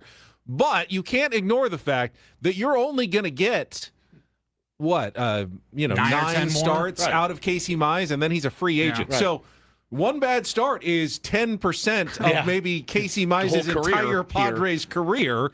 So it's not nothing either. You can't get a couple more clunkers out of either of these guys, or it really truly will be a bad trade deadline. The process was good, but it also matters the results you get from Casey Mize and Robbie Ray these next 2 months. For sure. Because you got nothing the next year. You don't get them after this year. No, and Kyle Glazer was on with Darren and Marty, and I watched the clip when I was on the plane yesterday, and he said, yeah, man, like if you don't make the playoffs after these moves, that was a bad deadline. And it was weird because you have holes, you address those holes. And great job, B. We're getting A minuses and Bs across the nation from all the pundits. But if you don't make the playoffs, there's an F. There was an F. You should have sold, right? It's just how this game works. And Kyle's contention, and we'll talk about this on the roundtable in just over an hour, is that even just making the playoffs doesn't necessarily mean we did the right thing at the trade deadline. There may need to be a advancement in the playoffs. Yeah. And the question's going to be like, what do you now feel like is a successful season for the San Diego Padres? For some people, it's World Series or bust every year. Sure. And I'm not going to say you're wrong. Yeah, that'd be great. But I also do feel like 29 teams aren't complete failures every single year in Major League Baseball. I felt like 2022 was a successful season when I look back at it. I do too. The Padres. Yeah. Now they blew it. They didn't go to the World Series even, but 2024 was right on the edge of a successful season. That one angered me. That one angered me. It's close. I mean, they were so close. No, that one But pissed me off. What does this season success look like? And we will talk about it coming up. 8 o'clock hour will include Eno Saris and some real or fake. Don't go away. More Ben and Woods coming up next on San Diego's #1 sports station, 97.3 The Fan.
We are 2/3 of the way done here on Bed of Woods this morning. Great to be back in San Diego, man. Easy little flight yesterday. Landed, got home. It was so nice. I really missed my baseball cards a lot. I really did. I spent several hours with them when I got home. I didn't have them with me. When you say you missed them. I missed them. I get it. You get it. I get it. Yeah. I miss But being you know around they're them. there. Yeah. You actually need to physically see them and touch them and caress them. Let me ask you in order this, to get Ben. enjoyment out of them. If you go on one of your golf trips, your kids are going to still be there next time you see them, but don't you miss them? Yeah, I do, but they can talk to me and interact with me. The baseball I cards interact are with just my baseball cards. existing. They're inanimate Woods interacts objects. with his Can you baseball miss- cards. I guess you can miss an inanimate object. Yeah, I am so at peace when I'm just sitting at my desk, shuffling them around, posting them. If I haven't played golf in 3 weeks, Yeah, I miss you playing miss- golf. I don't necessarily miss my golf clubs. No? I miss playing golf. I miss playing baseball when I don't play it for a while. For sure, absolutely. I miss not even the game. I miss the driving to the field, the seeing the guys, all that. Do you just leaf through them? What do you do that you miss? I do. You just turn the page because you've got them in your binders. Some in binders, some in You top gotta reorganize loaders. Yeah, I got to things. reorganize things. I got shelves. I mean, I got to move this one. This one's a big card. I'm going to move But this to aren't the you always display organized? shelf. Aren't they organized now? Why do they are. need to be reorganized? It's again? weird. I constantly go through to see if I missed something, and I love that feeling. I love that feeling of did I miss something? Should I list one of these for sale? I also had 4 sales that I had to get packaged and move out, so all that stuff. So it was just nice to be back in the flow, and it's nice to be back in the studio. I love the studio so much, so very much. It was so good to be back this morning, and just the drive into work was so peaceful. It was so nice. I'm Woodsy. That's Paulie. He's the executive producer. Ben Higgins, your friendly neighborhood sports anchor. And I didn't get a ton of peaceful moments. Had a lot of fun moments on vacay, but not a lot of peaceful moments. I went down to the pool. So it was the last day, finished that last day, which was a rough one, and got down to the pool, went back to the room, unloaded all the gear, and met my family down at the pool. And I sat down next to my wife, who was watching the kids. There was a couple little water slides, and Taylor went 300 times down one, and they just were having the time of their lives. It's so fun to just watch them play. Hannah goes, "Look at this." And I looked over in the chair next to her, and I go, oh my God. And she goes, "You ever seen anything like that?" I go, "No, never." I'm going to give you 10 guesses as to what was sitting in a chair next to my wife that would make my face go white. Made your face go white. Hannah, and grossed us out. 10 guesses. I've got a picture. Paulie will post in a moment, but I want to hear. I will say this. Yes, you sent me the picture. I have it. I've looked at it. Yep. I still don't know what I'm looking at, and I'm hoping it's not. It's what you think I it is. think It's is. exactly what you think it is. Okay. It's exactly what you think it is, and it was so jarring to see. Like an iguana. No. There's lizards everywhere. Little geckos. Right, that's how I was Nope, just no sitting there. iguana. That would have flipped me out. I know it No. would have freaked you out. That's Nope. what I was thinking. No iguana. So it's sitting on a chair, like a layout chair. It's right next to my wife. She wouldn't touch it. It's the other thing. Neither of us put our hands on it. Like some sort of bird droppings. Nope. What else could be? Insect? Nope. Like a big bug. It did not have a pulse. Okay, so it's inanimate. It's inanimate. A Dodgers hat. No. Saw plenty of those, though. Also not something you want to touch. No, Correct. That's what I was thinking. Huh. What would you not want to touch? It was not that. Poi. Poi always looks gross. No, it was not poi. It was not a condom. Some people are guessing in the chat. It was not a condom. Would have got me. That would have been. That's worthy of pack your stuff. We're going to another pool. Actually, just pack your stuff. We're checking out. And we're going home a day early. I want my money back. Paul, you want to post the picture? Okay, Oh, is that a tooth? Yes, it's a tooth. It was a human tooth on the on the chair next to us. I was like, is it a child's tooth? I don't know. It was a tooth. I go, is that? I looked at it, I go, is that that's a seashell? She goes, nope, look again. And I said, that's a tooth. It's someone's tooth sitting on the chair. I can hear it now. See how I can hear the sound of the as they pulled it out or lost. Like I can hear it. And it had a little bit on the upper, because at one point I think one of us just flicked it off, like get it away from us, like a roach. And there was a little spot of like blood on the top portion. So maybe it was a kid's loose tooth that fell they pulled it out. Yeah. I don't know that it fell out. It looks pulled out, doesn't it? Like, well, I mean, at some point loose tooths do get just pulled out. No loose tooth has ever just fallen out, though. Right. Never. I thought it's pulled, it's yanked, it's. You sent me that picture last night, and I go, oh, like maybe Bo or Taylor lost a tooth, but I feel like you would have told us about that or something. And I was like, maybe it's not a tooth. I'm hoping it's not a tooth. Out of all the things you would expect to find. You didn't even tell me, like, it was sitting on our chair next to it. Like, I had no context other than you sent me this picture and go, hey, have this for tomorrow. Now, I'm looking at it, I go, what the hell? This is a nice hotel. I assume there really were nice staffers around perhaps the pool. Like, more than you could ever have dreamed. Do you not of. alert one of them? Excuse me. Can you get this tooth? Can you remove the tooth that's on this chair next to us? It's freaking us out. I am telling you. Sir, can I get you anything? Get this tooth over here would be a little. If you could get that out of here, that'd be great. We're all done with this. So gnarly to see. I look again. I was like, because I was in the ocean in Honolulu Bay. And I stepped on something. I picked it up, and it was this kind of spirally white seashell, and it was beautiful. And I was like, "Oh, cool! Look what I found, guys!" Like whatever. It was actually a tooth, and so it looked like that at first. And so I go, "Oh, I think it's a seashell," and I was like, "Ah, it's not a seashell! It's an effing tooth." There was a tooth on the chair. Tooth. I'm kind of glad I didn't get a lei made out of human teeth. Man, KG the Elephant said that is free money laying right there. Put that under the pillow. Get $20, $10, whatever. Can you imagine sleeping at night with someone else's tooth under your pillow? In the hopes you reach your hand under there. So good. It was one in a billion, right? That there would be a human tooth. Wow. Next to you there. I was walking it's funny, that morning I was walking to the hospitality suite to broadcast with all my gear. And I'm walking down. It's dark. I mean, it's 2:10 a.m. Pitch black. They don't have a lot of lights blaring around the pool and the bridge where I was crossing. You guys, I took a step and all I heard was I stepped on a snail.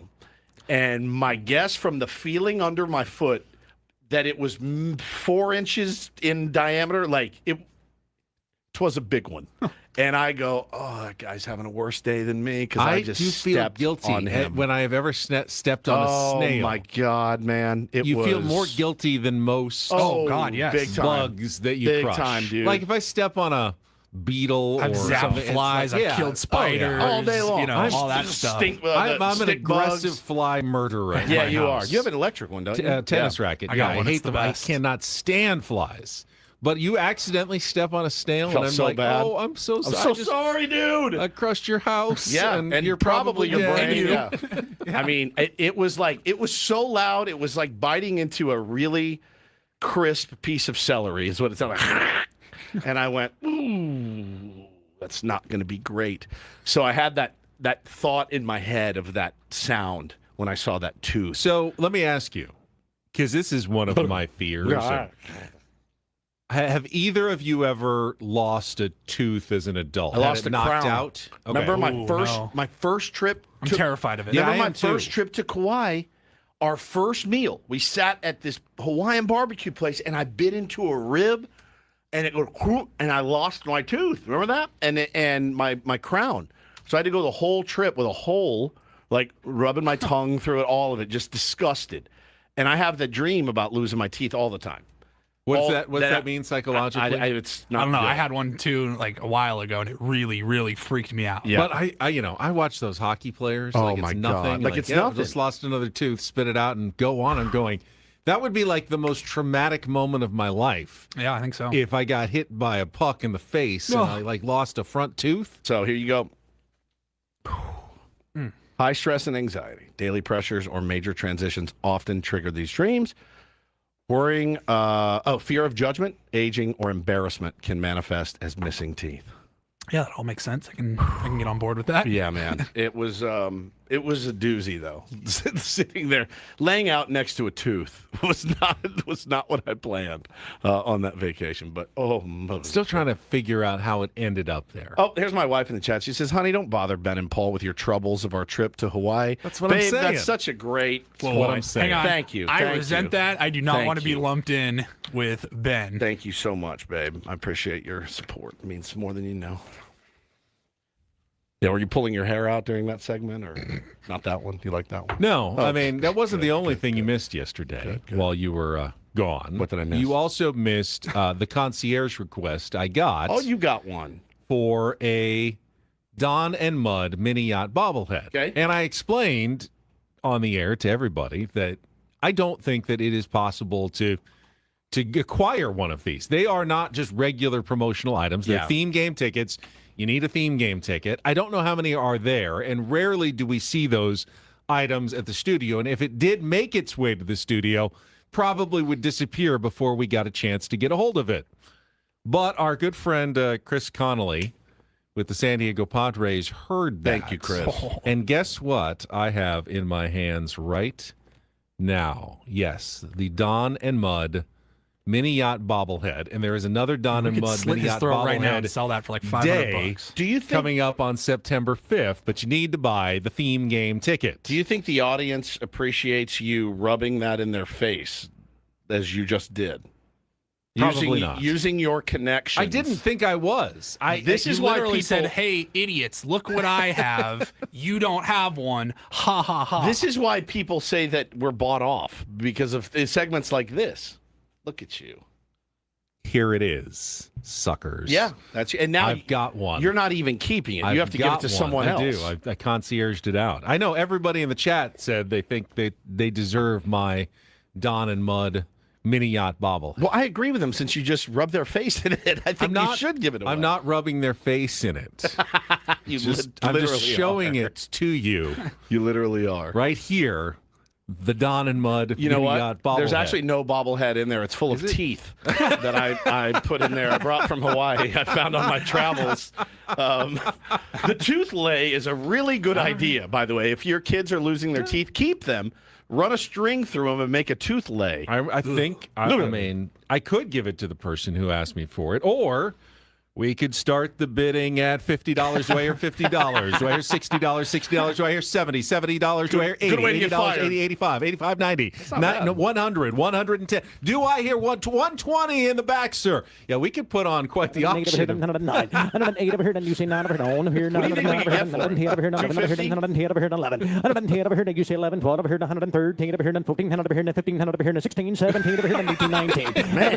really want this thing.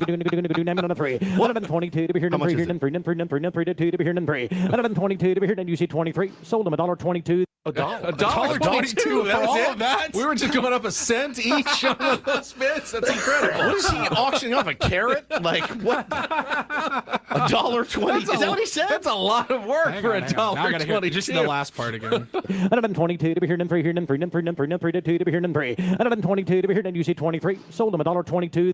Sold him $1.22? I have no idea that anyone knows what they're saying. They're buying. I have no idea. One ear of corn for $1.22. You imagine if you we're going to be here all day at the grocery store is an auction and you just go up and have to bid on everything instead of putting it in your cart and checking out. You're like, your wife's like, can you please run to the store? You're like, no, I don't want to do this. 4 hours to get. All right, we've got a gallon of milk here. Here we go. So and I have 59 and a half and a bit, $60 G and $122.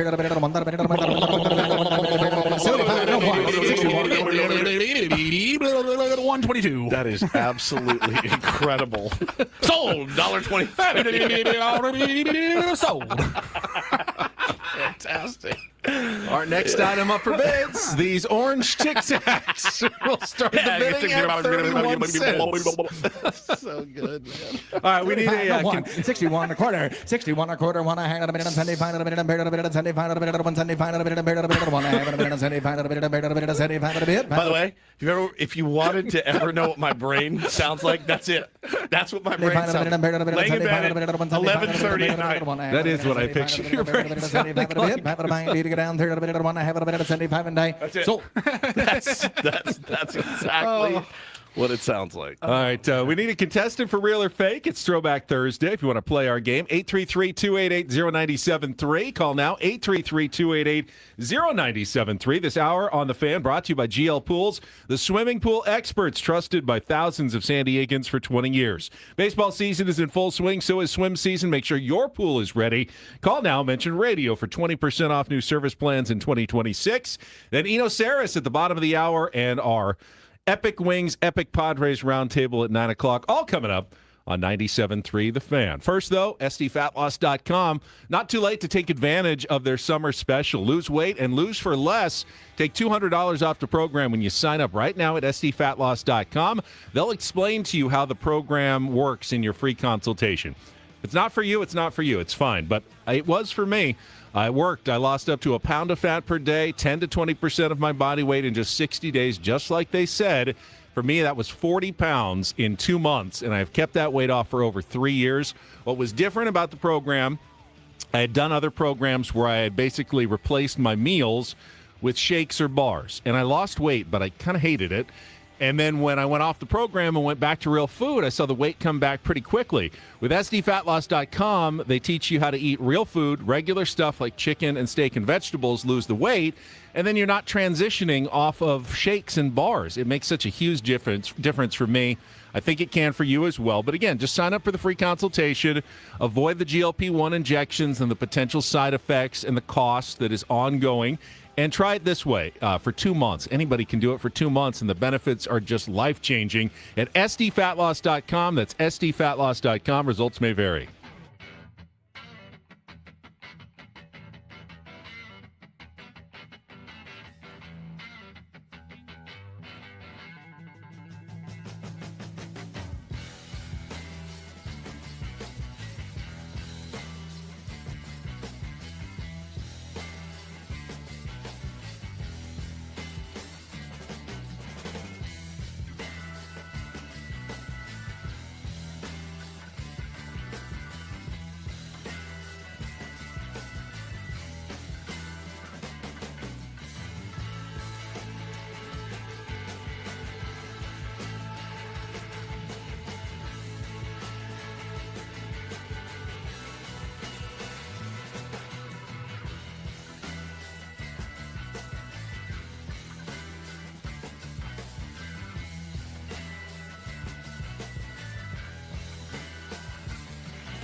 Hey, player, this is all yours. This room with this view. This speakeasy with this cocktail. Hey, could you make that too? The spa with this. Ah. And this pool on this roof. This is all for you. The all-new Hamul Casino Resort, now open.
Looks like we've got some breaking MLS news this morning. According to The Athletic, Chicky Lozano has agreed to the loan to the LA Galaxy, which is being finalized this morning, and he will join the LA Galaxy on loan from SDFC as a designated player. So my guess is, no details yet, Woods, but my guess is that SDFC is going to pick up a lot of that $7 million salary, but they will also open up a designated player spot if they want to sign someone else, and they can just get out from under what was clearly just not a good signing for them with Chicky Lozano that did not work out here in San Diego.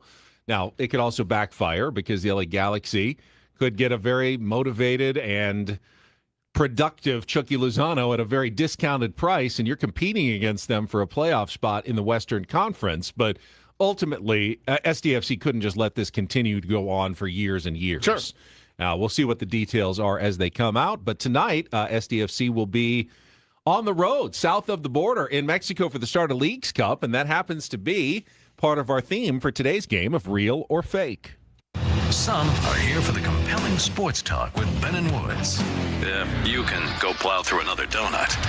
It's time for Real or Fake on 97.3 The Fan. Tell the people what they'll win today. Real or Fake brought to you by Bail Alarm Security and Fire Alarms. For every business, we got you, and we got Justin as our contestant today. Good morning, Justin.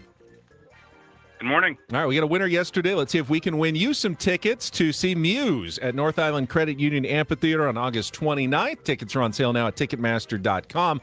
Paulie says they're instant win this week. So, oh, nice. Yeah, we already gave away one. We can give away another today if you can get 4 out of 7 right in today's category. And as I mentioned, SDFC begins the competition against top Mexican teams tonight in the first match of the Leagues Cup when they face Club America in Mexico City. Today on Real or Fake, we're trying to identify Liga MX soccer teams. I'll give you a name. You tell me if they're a real Liga MX soccer team or a fake I've thrown in to fool you. Justin, you ready to play? I am, All although right. I'll be honest, I'm wishing we were doing Nolan movies again. Oh, yeah, we did Christopher Nolan movies yesterday while you were gone. All right, here we go. Real or fake Liga MX soccer teams. Round 1. Pachuca. Real or fake? Sounds real enough. Let's go real. It is real. Congratulations. You are 1/4 of the way to a win. Round number 2. Aguacate. Real or fake? I'll just say fake. Right. Aguacate. That is an avocado. It is fake. All right. Round number 3. Cereza. Real or fake? Fake again.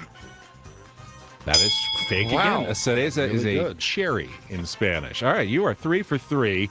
And if you get the next one right, you will win. Round number 4. Lechuga. Real or fake Mexican soccer team? I'll go real. That actually sounds somewhat familiar. Yeah. No, that means lettuce. Oh. So that is not a real soccer team. That's all right. Lettuce FC. Damn. All right. That's okay. You still need one more right. Necaxa.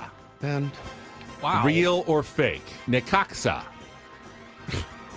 Remind me, do I get a Woods phone a friend? You do. He's sitting right here. Woods? What do you got, man? real. He says real on Necaxa.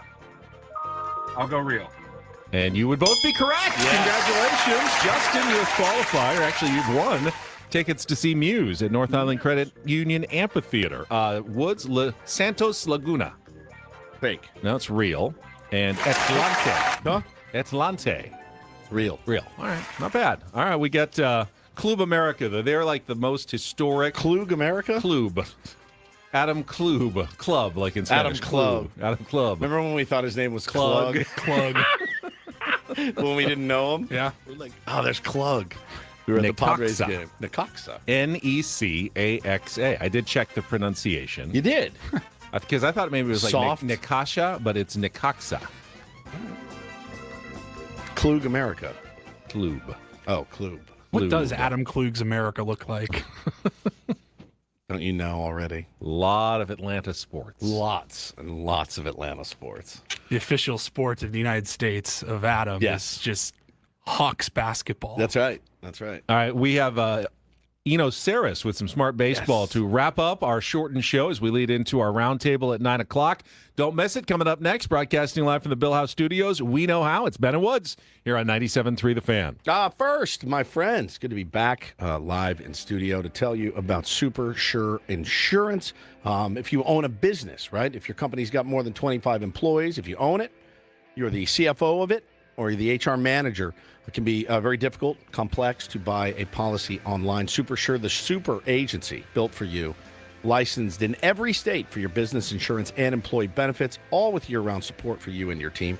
At supersure.com, you can access their tools like the fine print facts, which will translate your current policy into plain English so you can see what's covered and what's not. Plus, the BVC, the Business Value Calculator. You can estimate what your business is worth so you know what actually needs protecting. Go to supersure.com. One super agency, one powerful platform. All of your policies in one place.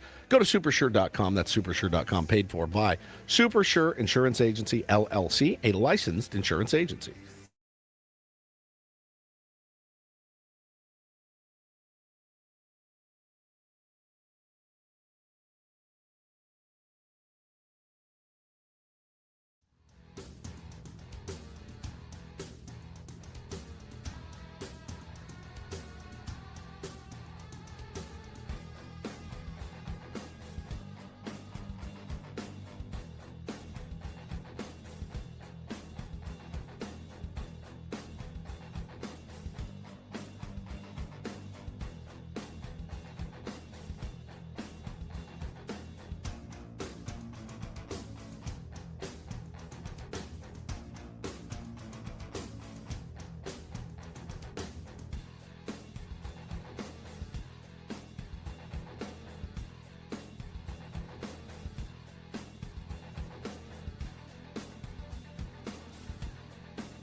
He just here. I'll show you a little. Just a little. Please don't. Just a little bit. What hurts on you? Nothing at all. A little bit. Not that now. So let's say whatever you're about to touch is the only thing. Let's say it's gonna hurt. Right? All right, yeah. Okay. Pretend your knee hurts. Pretend your knee. It's going to in a second. Right here. Oh, that is not pleasant. Hey, player, this is all yours. This room with this view. This speakeasy with this cocktail. Hey, could you make that too? The spa with this. Ah. And this pool on this roof. This is all for you. The all-new Hamul Casino Resort, now open.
It's brought to you by David P. Shapiro, criminal defense attorneys, helping good people regain control of their future when charged with a crime since 2010. Visit davidpshapirolaw.com. Got the roundtable coming up at the top of the hour, so let's get right to it. Our Thursday guest, time for some smart baseball with Eno Saris. It's time for the super polished, yet to be named Smart Baseball Weekly segment with Eno Harris. Saris, son of a bitch.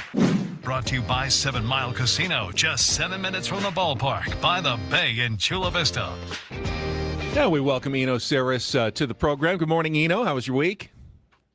All right. I spoke for three and a half hours straight around the trade deadline. Went to do like a live TV show for the trade deadline, and it was the most I'd done. That's a long time. That's a long time, Eno. I've got you guys do it like daily, right? Yeah, it's true. 4 hours, we do but, it's no big deal. It's no big deal. No big deal at all. On vacation, whatever. It doesn't matter where we are. I've got a bone to pick with Eno because obviously you've clearly missed the greatness that is one Mitch Bratt. Because I have never heard you talk about Mitch Bratt, but the way he looked last night, the next Steve Carlton, perhaps, for Major League Baseball, the next Framber Valdez or Christopher Sanchez. Boy, the offense sure looked flummoxed by this young man last night, Eno. Yeah, I mean, you know what's funny is there's this kind of idea in certain fan circles, certain teams that like, a pitcher making his debut or a pitcher the team's never seen before, they're screwed. And I used to always think, oh, well, that's just whatever. That's anecdotal evidence. But there is actually some evidence that there is an effect there because we know, for example, that like the more pitches a certain pitcher has, the further they can go into a game. Yeah. So we know that like the less often a hitter sees a pitch from a pitcher, the worse he is at it. So theoretically, a pitcher should never be as good as the first time he ever faces a team. Right. It's so weird though. I mean, like a true and God, I don't have the time or the intelligence, I think, to go back and actually track it. But had a really nice offensive outburst the night before against Eduardo Rodriguez, who's been fantastic this year. And so you're licking your chops, all of it, and you're like, okay, we're gonna tear this kid up with his 5.30 ERA or whatever it was. Yeah. And no, not big velo. I would love to know the Padres results in the last, call it 8 years that we've been a show. After an offensive outburst, how many runs or hits did we get the day after? It seems like it always happens. I know it doesn't. Oh, that's another fan thing. Yeah. You used it all up. Save some. Save some. I see it all the time, and I know it's not true, but I feel like it's true. I felt like to the point of facing a new pitcher for the first time that the Padres, when I was growing up, would always have these guys, they'd call up for the minors, and their first start would be phenomenal. And you think, oh, we got something here. And then they'd be terrible after the book got around on them. And this was obviously before, the super days of video and scouting reports weren't as refined. But that always surprised teams the first day. And then, they quickly got the scouting report on these guys, and they weren't as good after that. I want to ask you, though, about your impressions of the pitchers the Padres picked up. I doubt either Robbie Ray or Casey Mize lights up your stuff plus numbers. I could be wrong, but obviously they've both been really effective starting pitchers in their careers. Yeah, Mize is a little bit closer to. I mean, he has a really good splitter, and he has admitted to me that he doesn't spin the ball that well. So he just found like this 91 on the mile an hour cutter slider thing that's just good enough. And a slurve. So his best pitch is his splitter. He's better than he was last night. There's a little bit of regression, I think, maybe happening all at once because he has been a little bit lucky on homers. He's only given up like 4 homers all year. So when I saw those homers, I was like, oh, okay, here we go. But otherwise, he's a pretty good pitcher. So I think he'll be better than he was in that game. And then Robbie Ray is really interesting because his best pitch is his four-seamer, and he has got like a surprising ride four-seamer from the left side. And he's told me the top of the zone is dead because of ABS. And and so he was showing me like, oh, like this is where I used to throw pitches and get strikes all the time. This is where I have to throw it now to get a strike. And it looked like it was almost like just belt high. And he was like, I don't know if I can do that. So he dusted off the sinker, and for like a 4-start stretch, he didn't even throw the four seam much. He just threw sinkers. And again, back to our previous conversation, that was so different from the past versions of Robbie Ray that really worked. But I was like, your sinker is not as good as your four seam. What is the deal here? So I asked AI to optimize his fastball mix, and it said he should throw 2/3 four-seamers, 1/3 sinkers, and that's what he did his last time out. So maybe he's got a little personal AI thing going. But the thing to watch with Robbie Ray is to figure out what he's doing with the fastballs, what he's doing at the top of the zone, because if he gets that, then the slider opens up, then he starts getting strikeouts. He's a veteran savvy pitcher. He's a really interesting guy.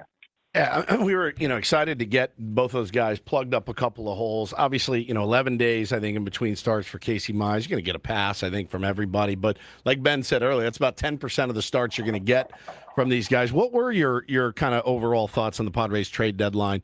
I don't want to do like the letter grade or anything like that, but how did you kind of feel with what Preller did?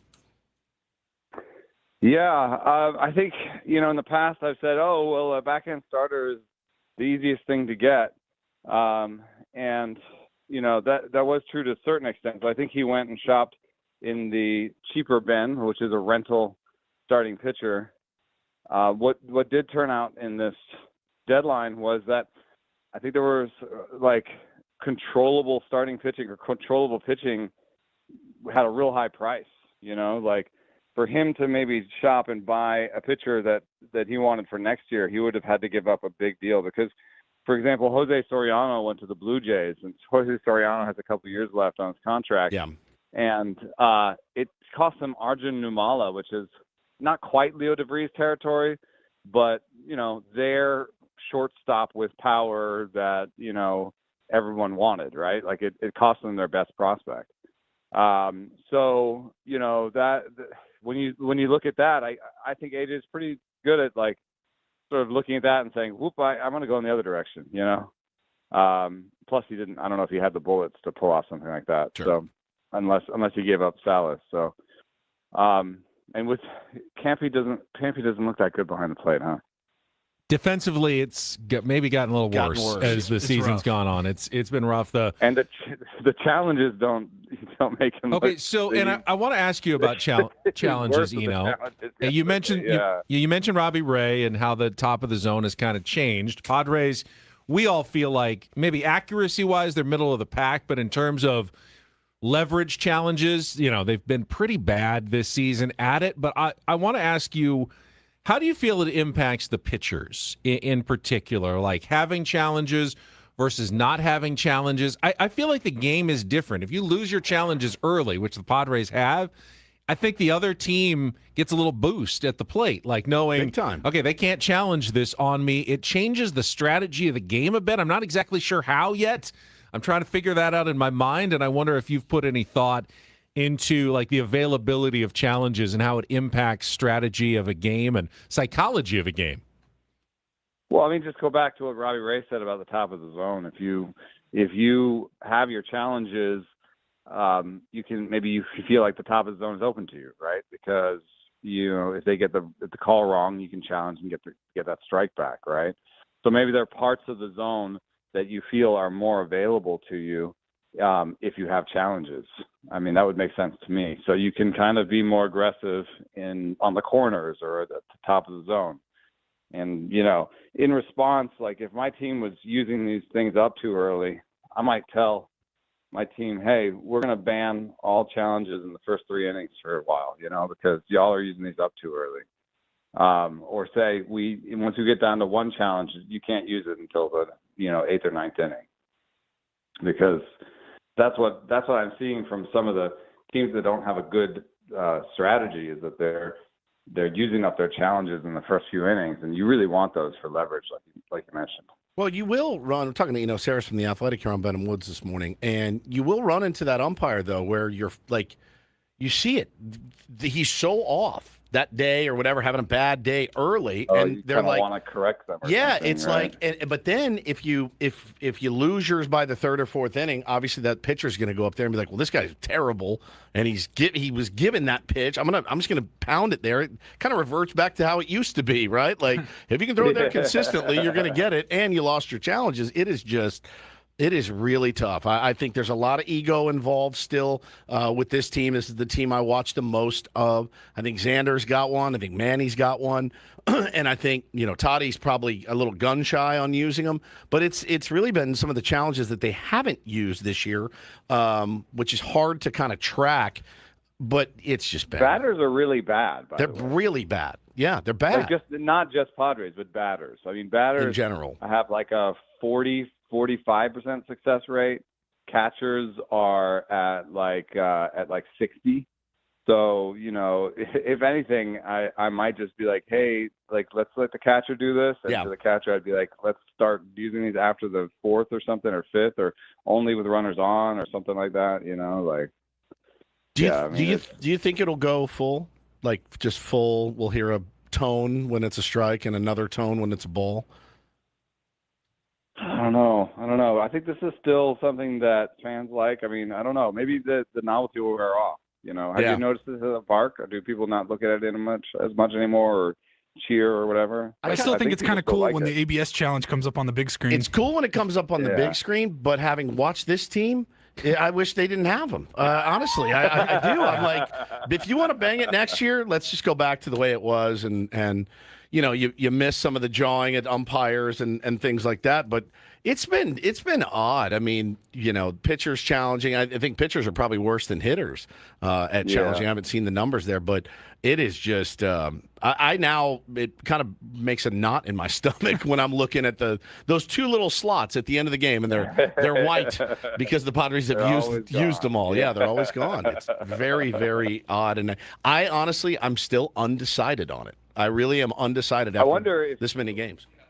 I wonder if they're not doing something. Some teams are using the trajectory to train. The trajectories like this, like holographic, like there's a pitcher throwing, and they're using it to train their catchers too. Oh, that's good. So they're having the trajectory throw in very specific places and having the catcher sort of yell out, striker ball and kind of get a sense of, because I think the catcher.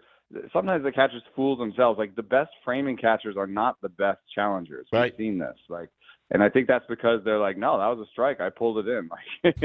Gosh, it's a whole new ball of wax for these guys, and hitting at that level is so difficult anyway. And it's funny, the fans are always like, man, our team doesn't know the strike zone, and I'm like, it's 98 mile an hour slider. Like, what do you want them to do? Like, we're talking millimeters there. So I don't know how I feel about it. If you took it away, would I be super mad? I don't think I would. I don't think I'd be super upset. I don't think it's going that direction. Yeah, I don't think so either. It's either we stay with this or go full ABS. Yep. Where do you fall on the Dodgers are ruining baseball debate after they added Tarek Skubal at the trade deadline? Well, it came out that the Brewers put their top prospect, Jesus Mate, on the table. I don't know what it has to do with Skubal. That was a trade that was made. Right. I guess people are saying, the teams without as much money can't afford to give prospects away because they have to keep it. But the Brewers, were aggressive, and they were, I think, probably in second place on that trade. So I don't know if Skubal has that much to do with it. In general, the Dodgers, they made $1 billion in revenue last year, and their luxury tax that they give to the rest of the sport, they gave $300 million to other teams, through the luxury tax. So they're fueling a lot of teams. I don't think the Dodgers are in the sport. To me, it's more like the Pirates and the Reds and the teams that aren't spending. Those are the teams that bother me. The Pirates, as an example, it's been proven that they pay for payroll for their players only exactly what they make in gate receipts. So only exactly what they make from selling tickets. Now you'd be like, well, duh, but no, you make $70 million to $100 million off of TV, given the national TV deals, and then the Pirates get $70 million from the Dodgers, right? The revenue sharing money. Yeah, so the Pirates are they're like, oh, well, we'll pay what the gate receipts are, but then what about that other $150 million you guys got? What are you doing with that? Yeah, not spending it on players for the most part, and not taking on salary at the deadline. They bought really, really small, in my opinion. This new age of extending guys maybe traditionally earlier than expected. Why wouldn't you have Paul Skeens locked up? Every other pitcher, Chase Burns just signed for 7, 8, 9 years. Yeah. Why wouldn't Paul Skeens be in that conversation? I guess the thing is your taste for risk, because once the player plays well in the big leagues, their price changes. What the Pirates did do was lock up Connor Griffin before their shortstop, before he ever stepped foot on a major league field. Yep. That's the new extension. The extension is we extend you before you even hit the big leagues, and therefore we absorb some risk that you're not that as good as we think you are, but we also get for that a couple of years of free agency. The Pirates did do that with Connor Griffin, and the Brewers have been really big on this. They signed Jackson Churio before he ever, and now they're starting shortstop Cooper Pratt. They signed him before he ever got up there. They signed Luis Barr. They've signed 4 or 5 guys to long-term deals before they ever got to the big leagues. And what happens is 1 or 2 of those won't work out. And there's Scott Kingery's, there's all sorts of guys that didn't work out. But the thing is, the refs pay for those guys a million times over. Yep. 100%. Eno, appreciate it. Have a great week. We will chat with you again next Thursday. All right, see you. Smart Baseball with Eno Saris from The Athletic, and that wraps us up on a Thursday. We will head over, Woods and I, for the Epic Wings, Epic Padres Roundtable. Coming up next, commercial-free Padres talk. For Paulie Reindl, I'm Ben Higgins. Thanks for joining us here on San Diego's #1 sports station, 97.3 The Fan. Great to have you back, Woods.